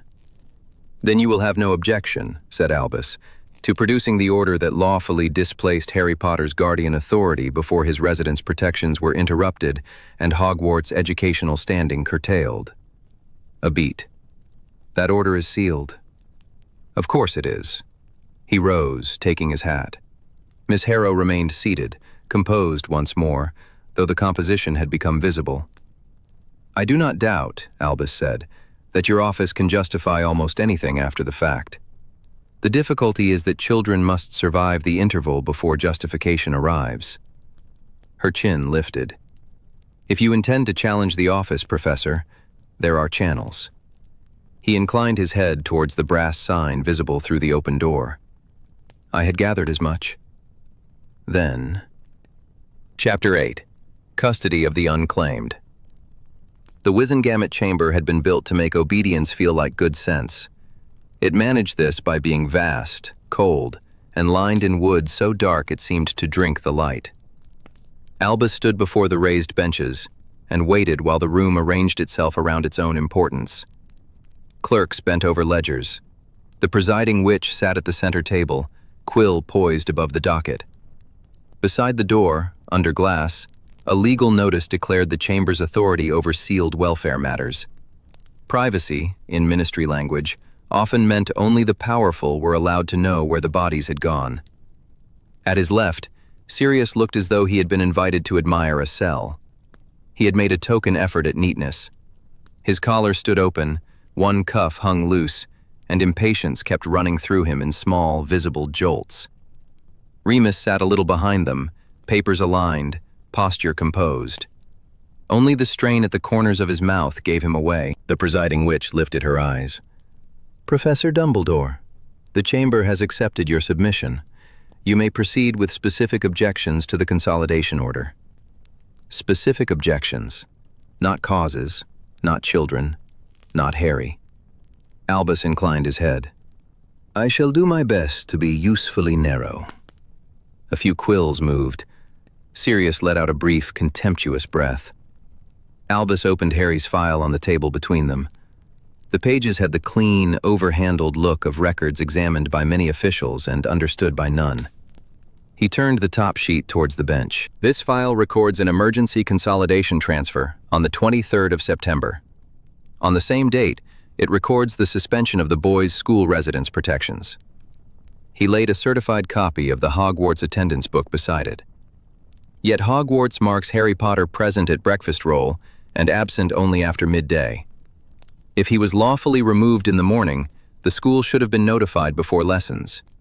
If the school was not notified until after lunch, then his protections cannot have been interrupted at breakfast. These records do not agree. The witch said, "Administrative delay is not uncommon." "No," said Albus mildly. "It is merely convenient." He touched the attendance entry with one finger. A child was moved first and documented afterwards, or the authority was manufactured to fit the movement. I leave the chamber to decide which possibility it finds more flattering. Sirius leaned forward so sharply his chair scraped the stone. One clerk started. "Flattering," Sirius said. "He was taken in the middle of term, and no one thought the school needed to know where he'd gone. That's your flattering version?" "Mr. Black," said the witch, "you will allow counsel to speak." "Counsel?" Sirius gave a short laugh. "Is that what this is? You lose a child in your own paperwork and call it procedure." "Sir," one of the clerks began. "Sit down," Remus said, not looking at Sirius. Sirius did not sit back, but he stopped. Remus lifted one sheet from his stack. "The practical issue is simple," he said. "The record shows no durable destination, no ordinary guardian entry, no school notice naming a receiving authority, no residence order in a form a headmaster could act upon. If Harry Potter was moved for welfare reasons, there should be a trace of where that welfare was meant to occur." His tone was calm enough to force attention onto the words. Albus felt a pulse of gratitude. Remus had a gift for stripping a moral obscenity down to a housekeeping failure and making it impossible to ignore. The witch looked down at the file. "The child was placed under provisional ministry custody pending assessment." "Then the chamber may produce the assessment schedule," said Albus. "The named assessor, the review note, the receiving address, the person who signed for the child at each stage." Silence. A clerk shifted his quill, then thought better of it. "The records are sealed," said the witch. "Sealed from whom?" Sirius asked. "From the people trying to find him?" The chamber gave him a collective look of disapproval. Sirius met it with open hostility. Albus kept his gaze on the bench. Confidentiality does not alter geography. A child cannot be removed from school, detached from ordinary guardianship, and reduced to a custody number without some verifiable place at the end of the journey. At present, Harry Potter appears in the school register, disappears from the school register, and reappears only as an entry in a sealed file. That is not welfare. It is an absence with stationery. There was a rustle among the benches. One elderly wizard bent over the attendance copy, frowning at the date. Another murmured to his neighbor. The presiding witch's voice sharpened. "You are attempting to recast a provisional arrangement as misconduct. The chamber will not issue an injunction because a school dislikes administrative consolidation." "Not dislikes," said Albus. "Cannot verify." He set down a second bundle of papers. "And not in this case alone." The room stilled. "These are attendance annotations and withdrawal notices from the related files already before your office. I am not naming children in open chamber where I need not. You are aware of the cluster. The pattern is the point. School roll altered, guardian trail interrupted. No stable destination entered in any place where a headmaster, matron, or lawful relation could find the child." The word pattern passed through the chamber like a draft. The witch's quill stopped. "This hearing concerns Harry Potter." "Indeed," said Albus. "And Harry Potter is the legal wedge because his file is the one in which your contradictions are easiest to see. But if the chamber means to pretend the defect begins and ends with him, it asks too much of arithmetic." Sirius shot him a quick glance, fierce and intent. He wanted the blow struck harder. Albus did not oblige him. "Not yet." Remus said, "If the chamber prefers plainer language, if a child is not where the school believes him to be, and not where the guardian register says he ought to be, then someone else must be feeding him, housing him, and keeping him from notice. If the office cannot say who that is, then the office is asking everyone else to behave as though the child has no body at all." That landed. Not agreement. Something more dangerous. Recognition. Albus saw one clerk glance involuntarily towards the family ward schedule. The presiding witch did not look at him. She looked at Harry's file with the expression of someone calculating how much could be conceded without yielding anything useful. "Professor," she said, "you ask this chamber to interfere with a sealed assessment process on the complaint of a headmaster with an institutional interest, supported by a witness whose relationship to the child is irregular, and another whose condition the chamber is entitled to weigh with caution." Sirius went still in a way more alarming than movement. "His condition," he repeated. Remus's hand brushed his sleeve, a warning, a plea. The witch continued. "The chamber must also consider whether agitation in interested parties is being mistaken for evidence." That did it. Sirius rose halfway from his chair. "Agitation? You take Harry and lose the record of where he sleeps, and I'm meant to thank you for your calm?" "Mr. Black," said the witch, "if you cannot conduct yourself properly, you will be removed." "I'd like to see who tries." There it was. The gift the ministry always hoped he would hand them. Fury bright enough to eclipse the facts. Albus stepped in before the room could settle around it. "You will not need to," he said. "Mr. Black is here because he is Harry Potter's godfather, and because his concern, however inconveniently expressed, is rational. The chamber may dislike his manner. It cannot deny his interest." The witch's face smoothed into official blankness.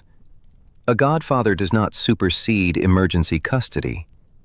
"No," said Albus, "but emergency custody does not supersede the obligation to know where the child is." He drew out the final sheet. "Here is where your office begins to rely on fiction. Transfer recorded. No stable custodial address entered. Not with a guardian, not with a school, not with any residence ward that could be checked against a calendar, a key, or a door. In practical terms, this is a child in motion without an accountable place to arrive. That is not merely untidy administration. It is a failure to establish traceable welfare at all." The bench stirred. Spectacles were adjusted. Two members bent together in low consultation. Albus could almost hear the machinery of institutional self-protection engaging, searching for language that would acknowledge embarrassment while preserving power. At last, the presiding witch said, "The chamber acknowledges a discrepancy in the timing of the transfer record." A discrepancy.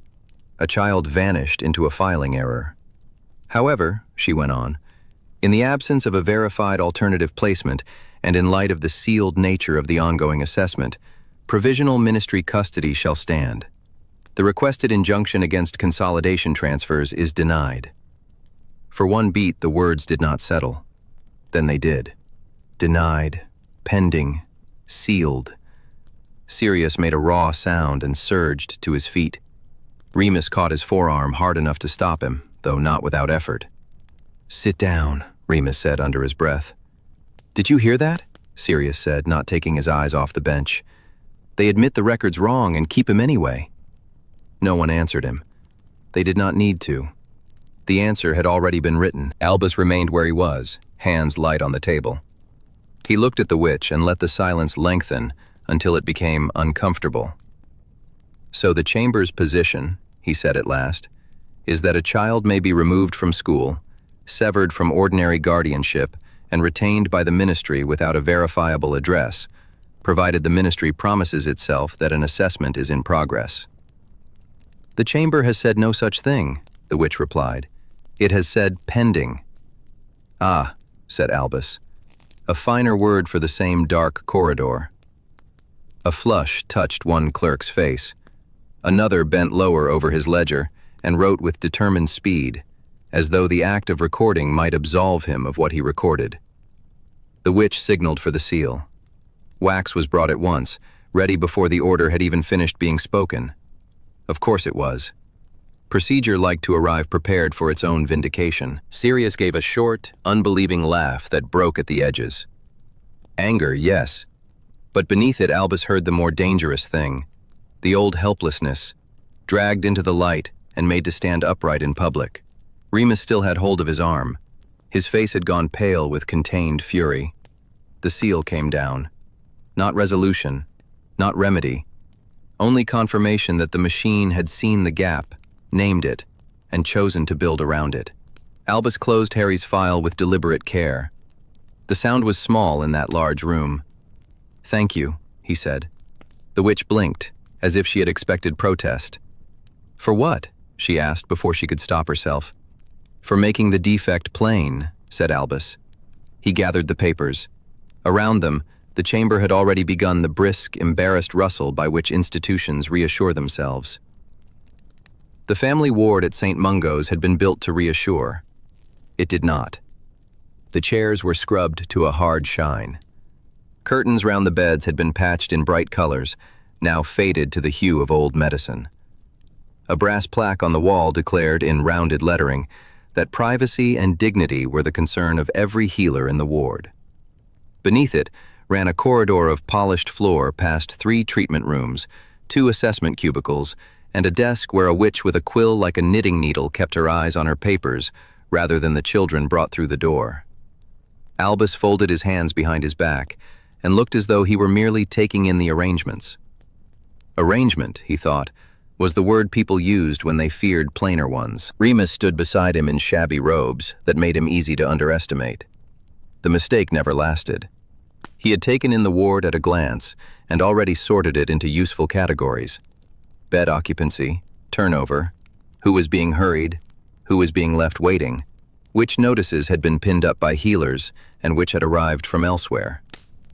His attention settled on the desk, the schedule board, the intake bell, and the stack of color-coded files tied with blue thread. Not treatment, then. Sorting. A child cried behind one of the curtains. A healer soothed in the tired cadence of someone who had done it too often. Another voice answered, brisk and bright in the way that meant neither. Albus waited until the desk witch looked up. "We are looking for the family assessment records," he said pleasantly. "The bed ledger and discharge timings for the past fortnight, if you please." She blinked. Her hand went at once to a folder stamped with the ward seal. "Those are restricted, so I have been told," said Albus. "By 3 people already, which suggests the rule has been circulated with admirable zeal. She did not smile. Fear made poor company for wit. Any record touching a child under active welfare supervision is confidential. We can't be seen to breach that. No one wishes you to be seen, said Albus, only to be accurate. Her mouth tightened. Accuracy is what causes trouble. Remus moved then, not crowding her, only altering the shape of the conversation. He had a gift with frightened children, and with adults who had learned the same habits. Keep your hands visible, lower your voice, ask for less than they fear you mean to take. If the records are partitioned, he said, we only need the ward copy and the intake times, not names if that helps. We're trying to establish whether these assessment beds are being used for treatment or as holding places before transfer. She gave him a quick look of gratitude, followed at once by alarm at having shown it. There's a new procedure.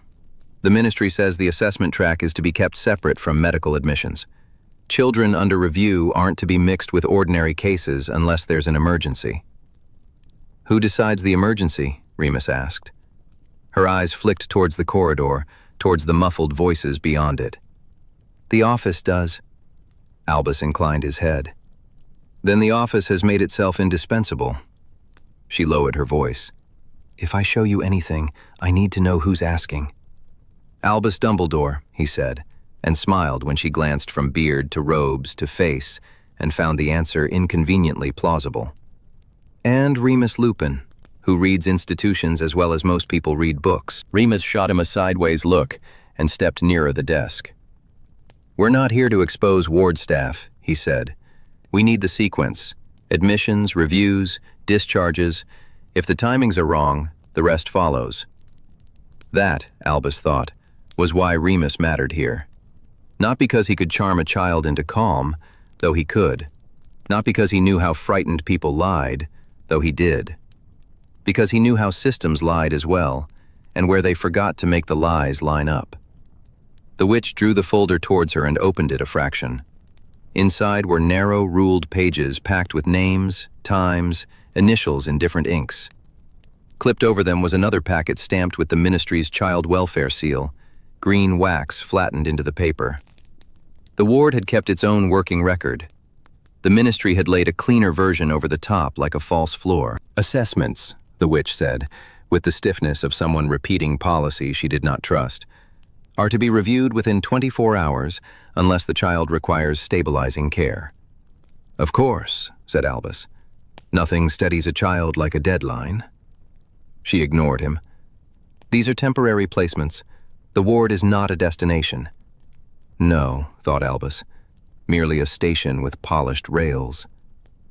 Remus bent over the ledger. When he read records, he did it as if listening for a pulse. This is not medical use, he said. Here, admitted at 7:15, assessment at 9, no treatment note, discharged at 11:30. The witch swallowed. If the welfare officer clears the child, they go back to their guardian. And if they don't? They wait for placement. In the ward? In a holding room if the beds are full? Albus let his gaze travel down the page. Too many short stays. Intake, review, discharge. No fever charts. No potion schedules. No follow-up from healers. Instead, suitability, environmental risk, continuity of care. Committee words, administrative words. Words chosen to make removal sound like maintenance. On one line, in a different hand, someone had added, pending permanent ministry placement. He read it twice. Remus was already tracing dates with one finger, stopping at the gaps. These discharges cluster, he said. 3 in one morning, 2 more after lunch. That isn't recovery. It's movement coordinated round transport. The witch's shoulders rose and fell. We don't ask where they're going. No, said Albus. Curiosity appears not to be in the approved procedure. A small sound escaped her. Not laughter, but the memory of it. He turned the page. The ward copy was plain. The ministry sheet above it had insertions in another hand, not corrections so much as improvements in the bureaucratic sense. Extra language fitted beneath ordinary entries to make them justify themselves. Child presented with anxiety following domestic instability. Temporary family assessment warranted under public protection guidance. The sentence sat there like a rug over a trap door. Remus's finger stopped on the next page. This one. Albus bent over his shoulder. The child's name had been crossed through, then rewritten more neatly above the line. Harry Potter. Beneath it, the chronology was bare enough to chill. Admission to family ward. Brief observation. No physical complaint noted. Intake charm activated. Discharge delayed pending review. Emergency consolidation transfer authorized under sealed guidance. Destination: parish safehouse, off books. Albus looked at the line for a long moment. No charm had revealed anything. No object had obligingly sung the truth. The truth was here, where institutions always left it if one had patience enough. In timings, in copied phrases, in the places where one ledger sat atop another and pretended to be the same. Parish safehouse, Remus said. That's what the paper says, the witch replied. It sounds benevolent, said Albus. She looked at him sharply, then away. Remus kept reading. This has been used as precedent. Albus nodded. Not Harry's transfer alone, Harry's wording. Remus turned the page and found the batch notation on the reverse, prepared for administrative convenience in a neat clerk's hand. 6 minors, same vulnerability classification, same interim assessment language, same route, same parish designation. Remaining cohort, Remus said. The air in the ward altered. The crying child had gone quiet. A trolley wheel squeaked somewhere down the corridor and passed on. The desk witch had both hands flat on the folder now, as if pressure might hold the papers still. Albus touched the margin with one finger. They used Potter's case to establish the form, then moved the others under cover of consistency. Yes, said Remus, eyes on the timings. And they're not waiting on assessment outcomes. They're sequencing intake to produce authority. One child goes through, the note becomes the model, and the next children are processed under language already blessed. The witch closed her eyes for a heartbeat. When she opened them, she looked older. We were told it was to prevent disruption. Some of these children come from unsuitable homes. Some have no clear guardian. The ministry says care must be consolidated. Consolidated, Albus repeated. A useful word. It makes collection sound like kindness. Still, she said nothing. He let the pages settle and saw the thing whole at last. This was not reform in the charitable sense the circulars would claim. Imported welfare procedure had been fitted onto magical institutions like a muggle lock forced onto an old ward door. Clumsy in places, but serviceable for control. St. Mungo's had become intake and classification. The parish houses would be storage. School rolls, family ties, local notice, each ordinary line by which a child remained visible could be cut and replaced with dependence on the office that fed, housed, and named them. Not rescue, concentration. Not protection, conditioning. Gather the vulnerable magical children young enough, frightened enough, isolated enough. Remove them from ordinary attachments. Make access to safety, education, medicine, and belonging pass through the state alone. In a few years, one would have not merely wards of the ministry, but assets shaped to answer it. He had seen governments attempt cruder versions. This one had learned to use the language of care. Remus reached for the intake sheet, then checked himself. Can we have copies? The witch hesitated. If I copy them, it will be logged. Of course, said Albus. Order is the soul of these enterprises. That won him the ghost of a look. She slid the folder farther across. You'll need the timed list if you mean to challenge the transfer. Not just ward notes. The healers are being told not to interfere. If they record concerns outside the guidance, the welfare office says it can be construed as obstructing a child protection order. Can it? Remus asked. It can be made to. He nodded once, grim. He knew that trick too. Make honesty expensive, then call silence compliance. When she handed over the copied list, the paper was still warm from her fingers. Harry's case sat in the middle of the batch. Beneath it, the remaining names ran in a tidy column, each due for review within the same 2-day window. Not missing, then. Scheduled. Albus folded the list and slipped it into his sleeve. The ward around them remained bright, orderly, and falsely kind. Behind one curtain, a child began to cry again, softer this time, as if learning already that noise changed nothing. The parish house stood 3 roads out from the village and looked, from the lane, like any other respectable stone place that had long ago stopped caring what strangers thought of it. Small, clean windows, a swept step, a brass plaque by the lintel with no name on it, which usually meant someone had taken pains to make sure no one asked the right question at the right door. Albus paused at the gate and rested his fingers on the iron. The wards were tidy, not old enough to have grown temperamental, not deep enough to be honest. Modern permissions laid over older stone, all angles and clauses. One could admire the workmanship and still dislike the purpose. Behind him, Sirius shifted with the strained energy of a man made to wait while harm continued elsewhere. Remus stood a little apart, coat buttoned to the throat despite the damp, his gaze fixed on the upper windows as if he might count breaths through glass. Hagrid loomed at the rear in the drizzle, carrying 2 crates of blankets and a hamper that gave off the solid smell of broth and black pepper. "They've got breakfast managed, have they?" Sirius asked, too casual. Hagrid grunted. "Paper don't fill a belly." A corner of Remus's mouth moved. It was the nearest the morning had come to kindness. Albus checked his watch and put it away. Time was a fine instrument if one knew where to press. The difficulty was that other people had learnt the same trick. "We are not late yet," he said. Sirius kept his eyes on the front door. "I'd like to know when yet stops mattering." "When the final seal is entered and copied for the file," said Remus, which, if the memo was accurate, should be just before the ministry congratulates itself on efficiency. Hagrid gave a rough sound that might have been agreement. Albus touched the latch with his wand. The gate opened at once. That was never comforting. The hall beyond smelled of boiled milk, damp wool, and rosemary brewed too strong to be pleasant. Someone had tried to make the place gentler for children. Yellow paint on a shoe rack, ribbons at the curtains, a basket of wooden blocks arranged with the care of a person who did not expect them to be played with. On the wall hung a framed notice about emergency guardianship, pinned straight enough for a clerk and bland enough for a lie. A woman in ministry gray met them at the foot of the stairs. Her smile was polished to the same finish as her shoes.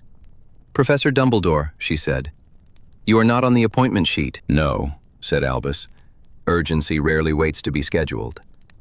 Her gaze moved over the others, pausing on Sirius only long enough to register trouble, on Hagrid only long enough to register sighs, then returned to Albus with the fixed civility of a locked door. "Visiting hours have not begun. The children are under active placement review and must not be unsettled." Albus disliked the word active on sight. "How industrious." "Professor?" "Madam."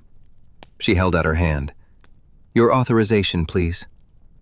He gave her the first parchment, Hogwarts seal, headmaster's authority, the careful language years of obstruction had taught institutions to write when they wished to sound humane while preparing to be ignored.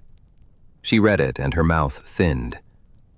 "This permits contact," she said. "Observation. It does not permit removal." "No," said Albus. "That one asks for courtesy. I have brought something less dependent on good manners for the rest." Her eyes sharpened. "If you mean to argue school attendance, that matter is under review. These children are in lawful emergency residence. School access has been suspended pending confirmation of guardianship. The order is clear." "And if the order rests on an incomplete record?" Remus asked. She did not look at him. "Then the proper channel is appeal." Sirius let out a breath that sounded like glass set down too hard. Albus turned to the notice board by the stairs. Meal rota, permitted visits, initials instead of names. Beneath a dusty potted plant, half hidden, a transfer sheet in a hand too neat to trust. "The difficulty," he said, "is that appeal requires time." "Yes. And time is the one thing these children have been denied." "They are safe," she said. Safe. Such a useful word. It could mean fed, locked, hidden, delayed. It could mean no one had yet bothered to ask where a child had gone. Above them came a thump, then a small, hoarse voice asking for water. The woman's hand twitched towards the stairs before she mastered it. Albus looked at her. "How many remain?" "I am not at liberty to discuss numbers." "How many?" Her jaw set. 7. The number entered the hall and stayed there. Not all, then. Whatever had already been done elsewhere would not be undone by arriving in time here. Sirius moved before he spoke. 7 what? "Mr. Black, I must ask you to remain calm." "Must you?" Remus touched Sirius's sleeve, not restraining him so much as reminding him that fury did not alter thresholds. "We need the door open," he said. "That's what I'm trying to do." Albus listened to the house. Children above, one adult moving room to room. No laughter.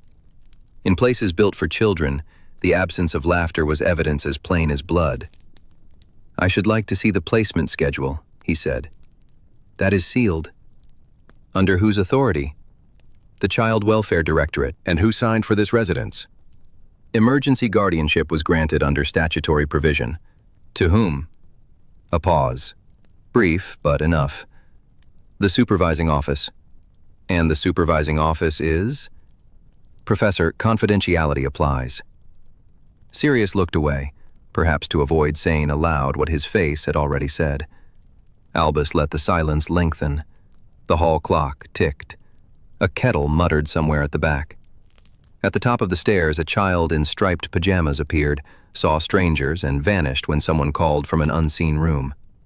The woman's expression held. The skin at the base of her throat had gone pale.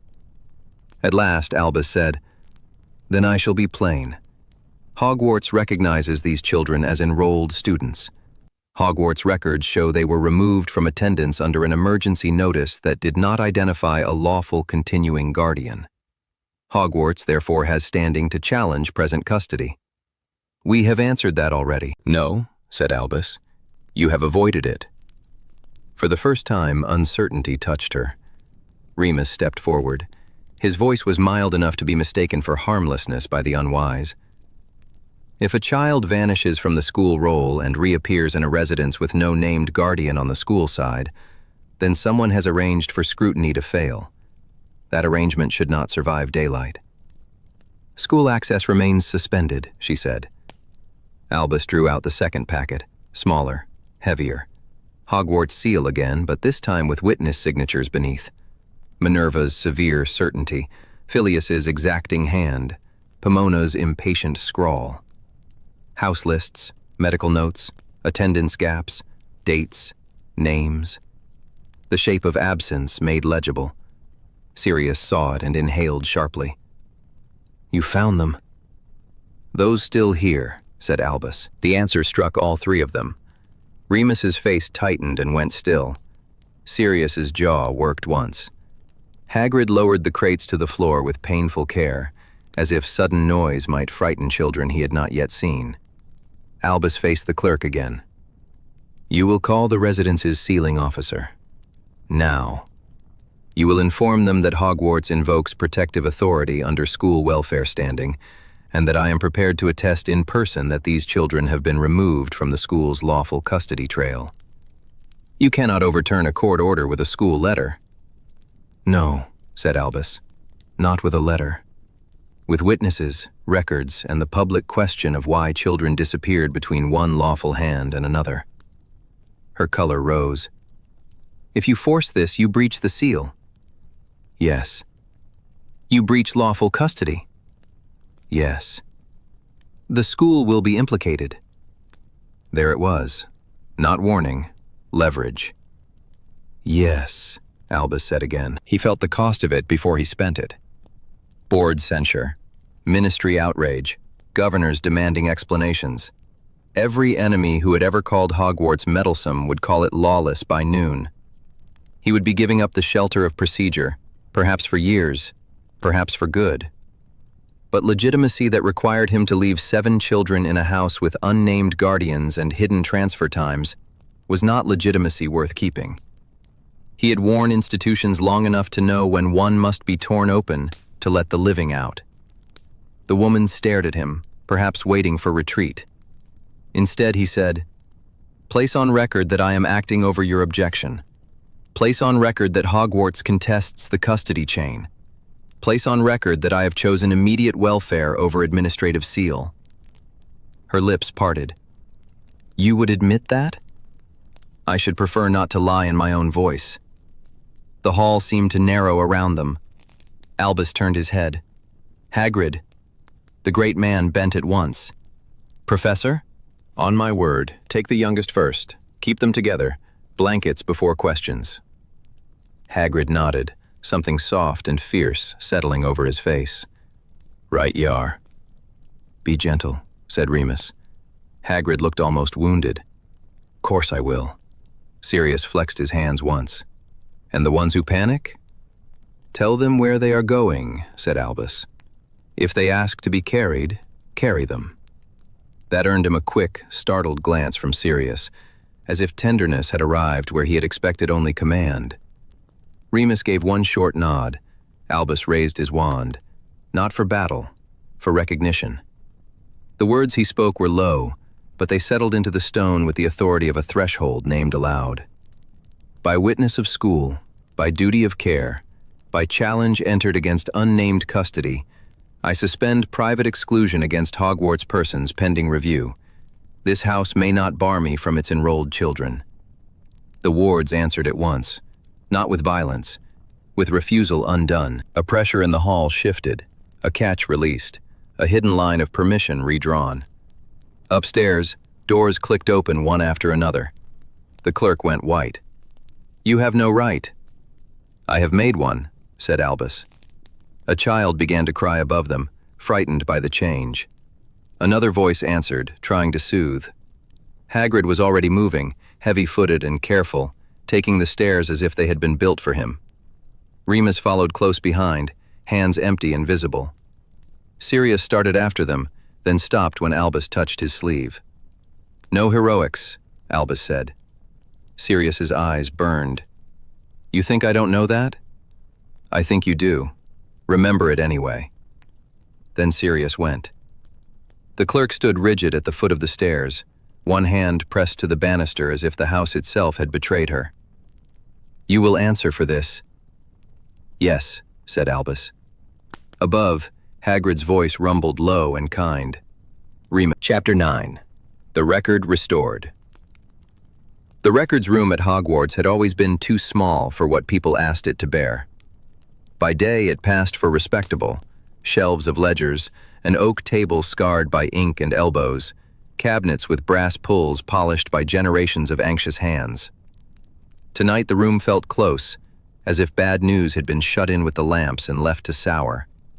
Green shades cast islands of light across open books. Rain silvered the windows into mirrors. Somewhere in the castle a stair gave a long, tired complaint, then settled. Attendance books lay open beneath paperweights shaped like kneeling cats. Beside them sat house rolls, admission notes, ministry transfer slips, infirmary logs, and a stack of clean parchment waiting to become evidence. Snape had arranged the papers in exact ranks, all angles and intent, like instruments laid out before an operation. Hagrid had attempted a chair, found it ridiculous, and abandoned it. He now loomed between table and hearth, too large for the room and too restless to keep still. The children were upstairs, warm now at least, fed, under Madame Pomfrey's eye, with enough blankets to build walls. Yet the room was not rid of them. Dumbledore could still see the youngest fastening both hands in Hagrid's coat, as though letting go would drop him through the floor.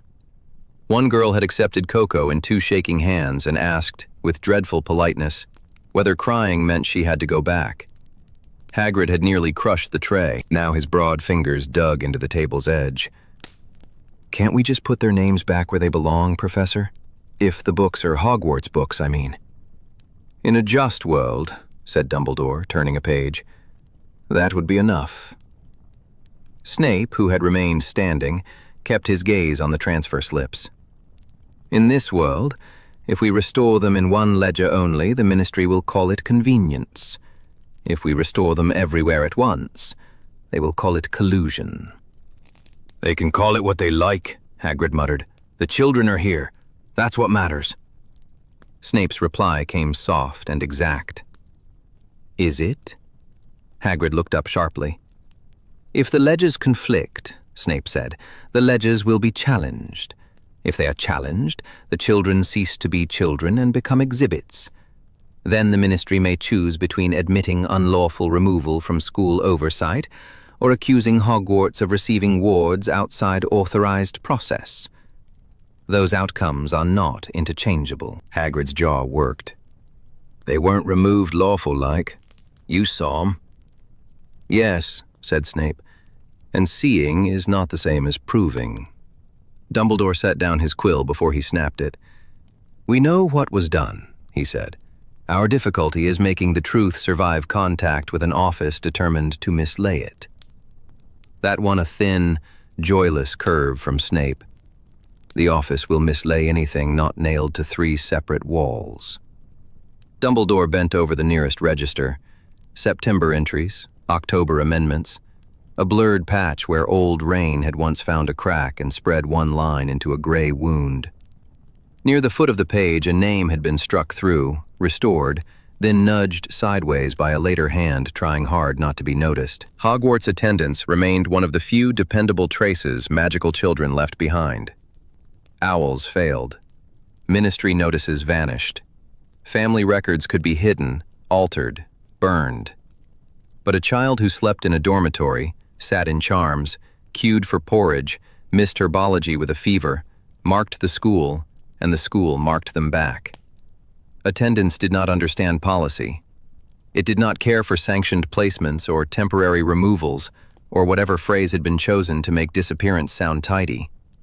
It kept count. Unless someone with the proper seal and the wrong purpose taught it to lie. He drew one finger under a line. Here. Snape crossed the distance at once. Hagrid leaned in from the other side, his breath stirring the page. This pupil, Dumbledore said, tapping the entry, is marked present until the 3rd. The correction removes 2 days and inserts an external assessment. Yet the class register still lists attendance through the 5th, and the breakfast tally keeps the child in the hall until that same morning. Snape's eyes narrowed. Sloppy. Hasty, said Dumbledore, or done by someone certain no one would compare one book against another. Hagrid made a rough sound in his throat. That's the little girl with the red scarf, isn't it? The one asking for her brother. Dumbledore looked up. Hagrid's eyes were red-rimmed. You may tell us her name, he said. Hagrid frowned, searching.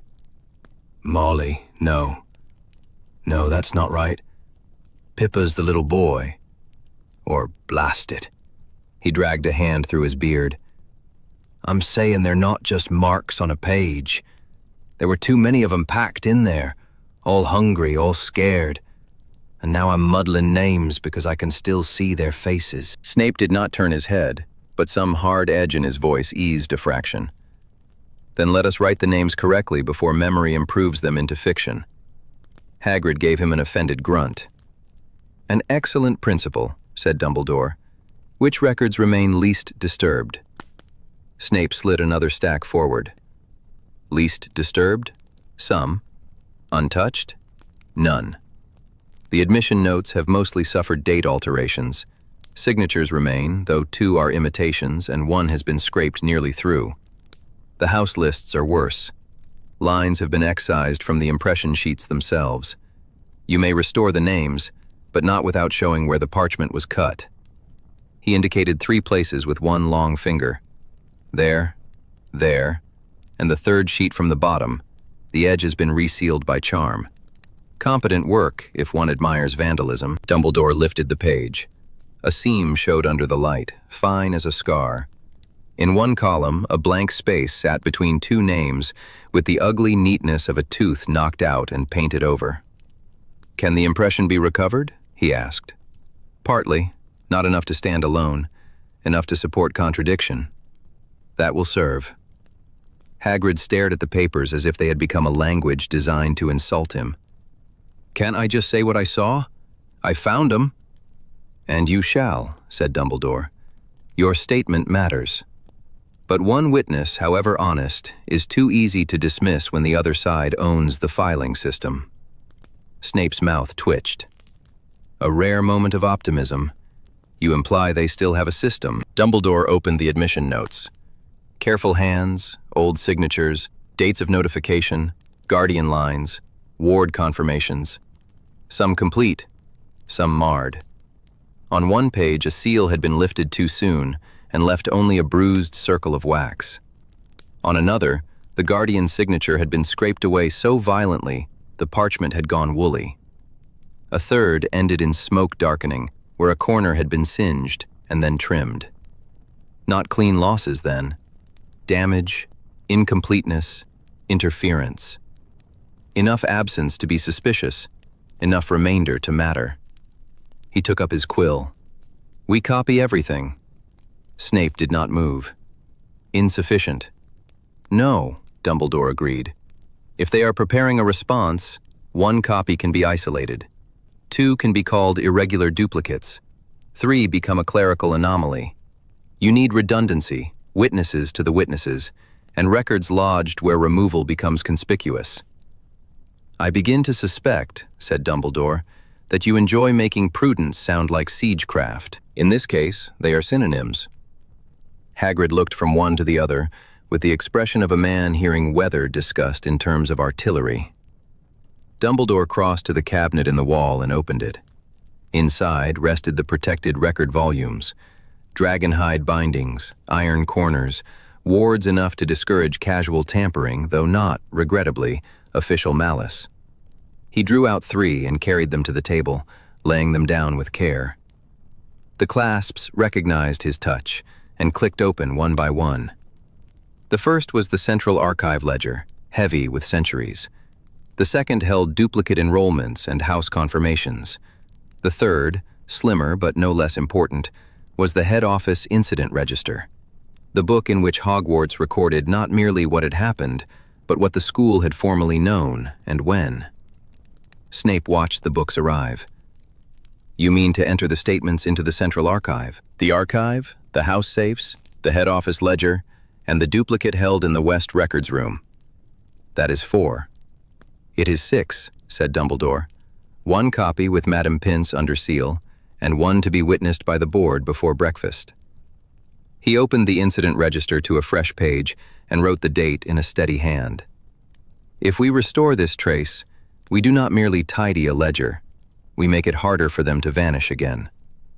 Silence followed. Not empty silence, measuring silence. At last, Snape said, If you place the names back into multiple official records, the school formally acknowledges knowledge of unlawfully held wards. The ministry will be forced to answer where those children were, why Hogwarts was not informed, and who altered the books.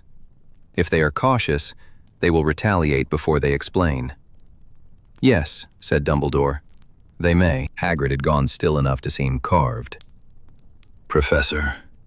His voice was rough now, each word pushed out against anger and something nearer fear. If this means they can come and take the little ones while all this is argued over, then don't do it for my sake. One of them still had hold of his own trousers with one hand, like he thought if he let go, someone would drag him off by the waistband. They'd been hiding him in a pantry. A pantry. He swallowed.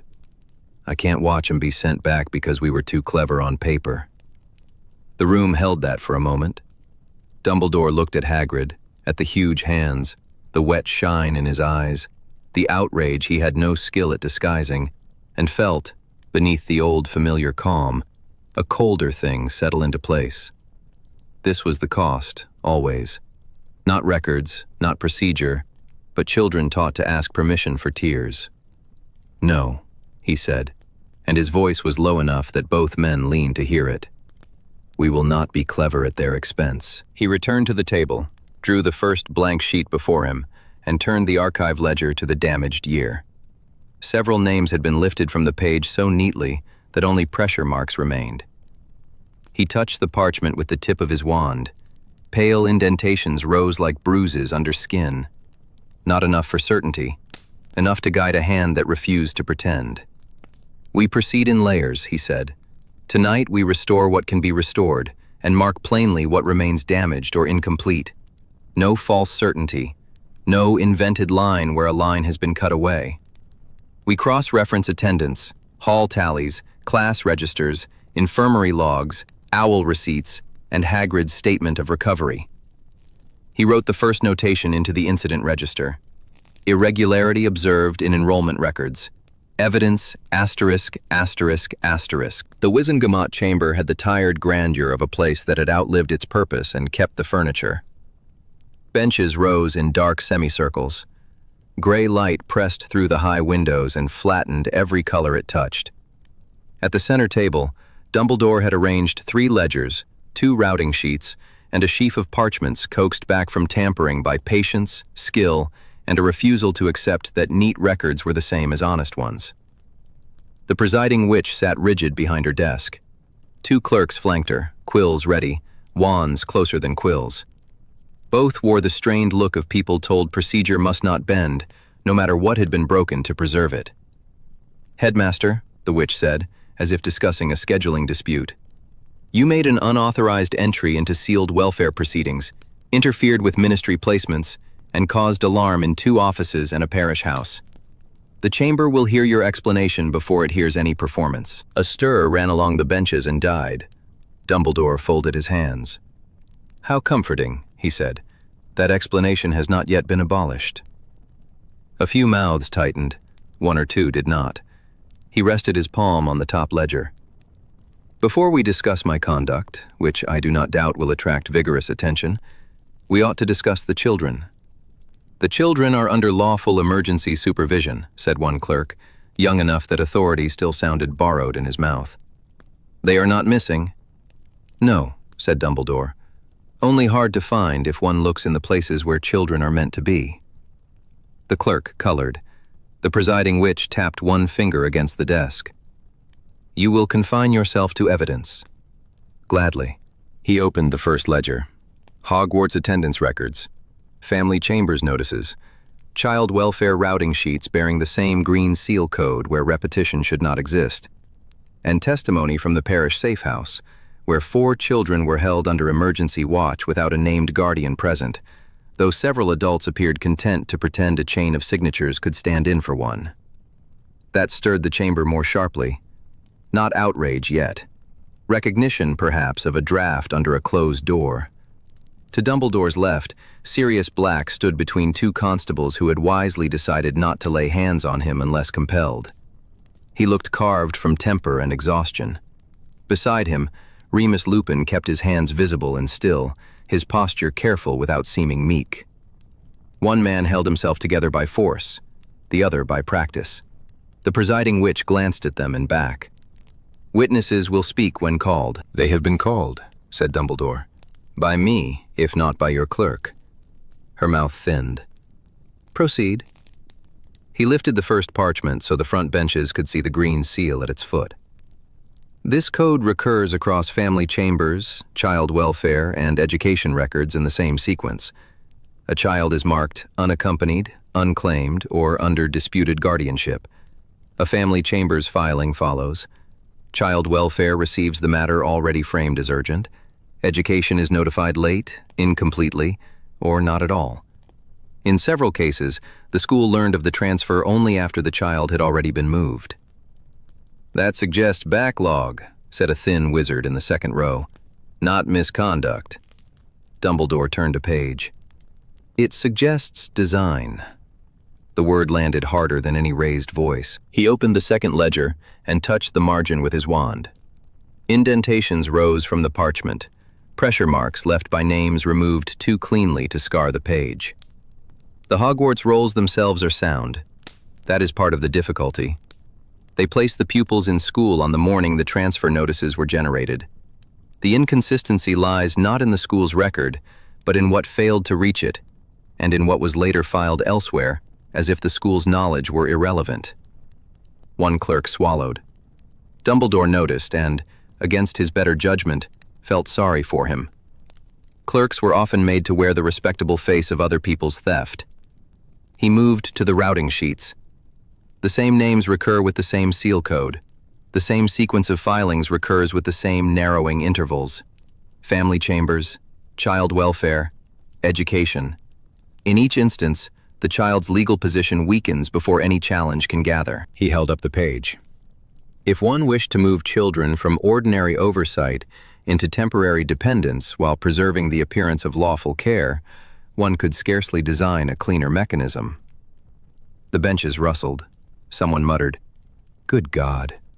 Another demanded to know whether the records had been verified. "They have," said Dumbledore. "By magical trace, archive comparison, and the persistence of people who object when a child disappears into paperwork." The presiding witch drew herself tighter. "Your use of disappears is inflammatory."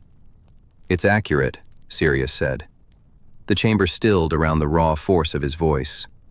"You can call it review if that helps you sleep," he went on. "Placement, consolidation, reassessment. Whatever word makes the forms look less filthy. The children were there, and then they weren't. That's the truth under all your tidy language." Constables shifted. Sirius did not look at them. "I went to the parish house," he said. "There were 4 children upstairs and a ministry witch at the door telling everyone the paperwork was in hand. One boy asked if he was in trouble for sleeping in the wrong bed. A girl wanted to know whether her mother had signed something. No one answered her. They looked at the floor. His hands had closed into fists. He made no effort to hide it. So don't tell me this was backlog. That's a polished way of saying somebody took children and buried them in offices." No one interrupted him. Even the thin wizard had gone silent. Remus waited until the quiet settled. When he spoke, his voice was level enough to make the words carry farther. "At the parish house," he said, "there were 4 adults in the kitchen and corridor who believed they were acting under proper authority. 2 held copies of the order. 1 had an amended guardianship note that did not match the signature on the original. The 4th was waiting for instructions and had not asked why the children's names were not being read back for confirmation." He paused. The children had heard the same explanation in 3 different places from 3 different officials. That matters. It was not one error. It was a pattern repeated until it passed for ordinary. "Did you witness coercion?" the presiding witch asked. "I witnessed compliance under pressure," Remus said. "Enough that no one in that house could honestly claim the children were free to refuse." A clerk wrote too fast and tore his parchment. The rip sounded indecently loud. Dumbledore looked at the routing sheet again. Codes, signatures, margins, seals. Respectable wrongdoing always preferred good stationery. "The architect of this scheme," he said, "did not need to break the law in public. He needed only to arrange matters so that children without an immediately forceful guardian were moved into a process where each step justified the next. A disputed guardianship triggered family chambers review. That review fed child welfare. Child welfare acted before education could object. By the time anyone with standing arrived, the child had already been made dependent by procedure." A sour movement passed through the benches. "That is interpretation," said the thin wizard. "You cannot infer intent from process." "I agree," said Dumbledore, "which is why we also have witness testimony, suppressed notices, altered companion filings, and timing so precise it stops being accidental." He turned slightly. "Mr. Black, did you hear anyone at the safe house say the placements would end when the review period ended?" Sirius gave a short, ugly laugh. "No. They said the opposite in nicer words. Said the children needed stability. Said the foster reviews were temporary, but the notes would remain open. Said it would be cruel to return them to uncertainty. They kept talking as if uncertainty were a cupboard you could shut a child in and forget." The presiding witch gripped her quill. "And did you see the authorization on the safe house order?" "I saw too many authorizations," Sirius snapped. "That's the point. Everyone there had enough permission to keep passing blame down the line." "And the line," Remus said, "was built to be hard to stop once it started." Dumbledore inclined his head to them both. "One witness gave the wound. The other gave it shape." "There is another matter," he said. "Hogwarts was not merely omitted from timely notification. Its standing over those children was reduced in companion filings before the emergency orders were executed. If the chamber accepts the ministry's reading, then the children became dependent by procedure before any adult could object. If the chamber accepts mine, then the procedure was crafted to manufacture dependence from vulnerability. The presiding witch said nothing. Dumbledore's voice remained courteous, but no softness was left in it. Those are not the same thing. One is misuse of existing powers. The other is design. Your own entry into the parish house was a breach, she said at last. You admit that? I do. Then the chamber must consider whether your interference contaminated the evidence. Sirius made a harsh sound. One constable shifted his stance. Remus did not touch him this time. Sirius held himself still by sheer effort. Of course, Dumbledore thought. Better to try the rescuer than the mechanism. Better to discuss trespass than children. My breach, he said, was committed in pursuit of children already beyond the reach of ordinary remedy. I did not obtain them through lawful channels. I reclaimed them through an extraordinary violation of procedure because procedure had been arranged to prevent timely challenge. That landed badly, as he knew it would. Several members stiffened. One looked almost relieved to have something clean to condemn. And that, Dumbledore said before anyone could seize the point and make it the whole case, is precisely why this should trouble you. If the only way to get those children out was to break the process, then the process was not functioning as a safeguard. It was functioning as a wall. The presiding witch's gaze sharpened. You ask this chamber to excuse vigilantism. No, said Dumbledore.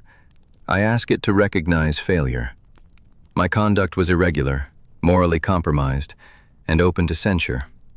I will not pretend otherwise.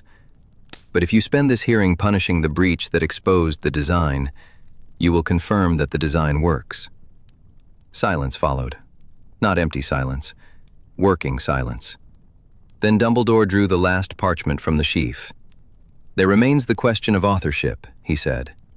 He set the page before the clerks. These amendments and dependency extensions were signed under delegated authority by Undersecretary Pollard of Child Welfare Annex 3. The signature appears on the companion filings, the late education notices, and the emergency continuations. The magical trace on all three matches. More usefully, his office seal was impressed over an earlier departmental mark in 2 cases where the parchment resisted complete revision. One clerk bent over the page, checked, then checked again. The second clerk looked up, face gone pale. The thin wizard half rose. That proves access, not intent. It proves access, repetition, concealment, and benefit, said Dumbledore.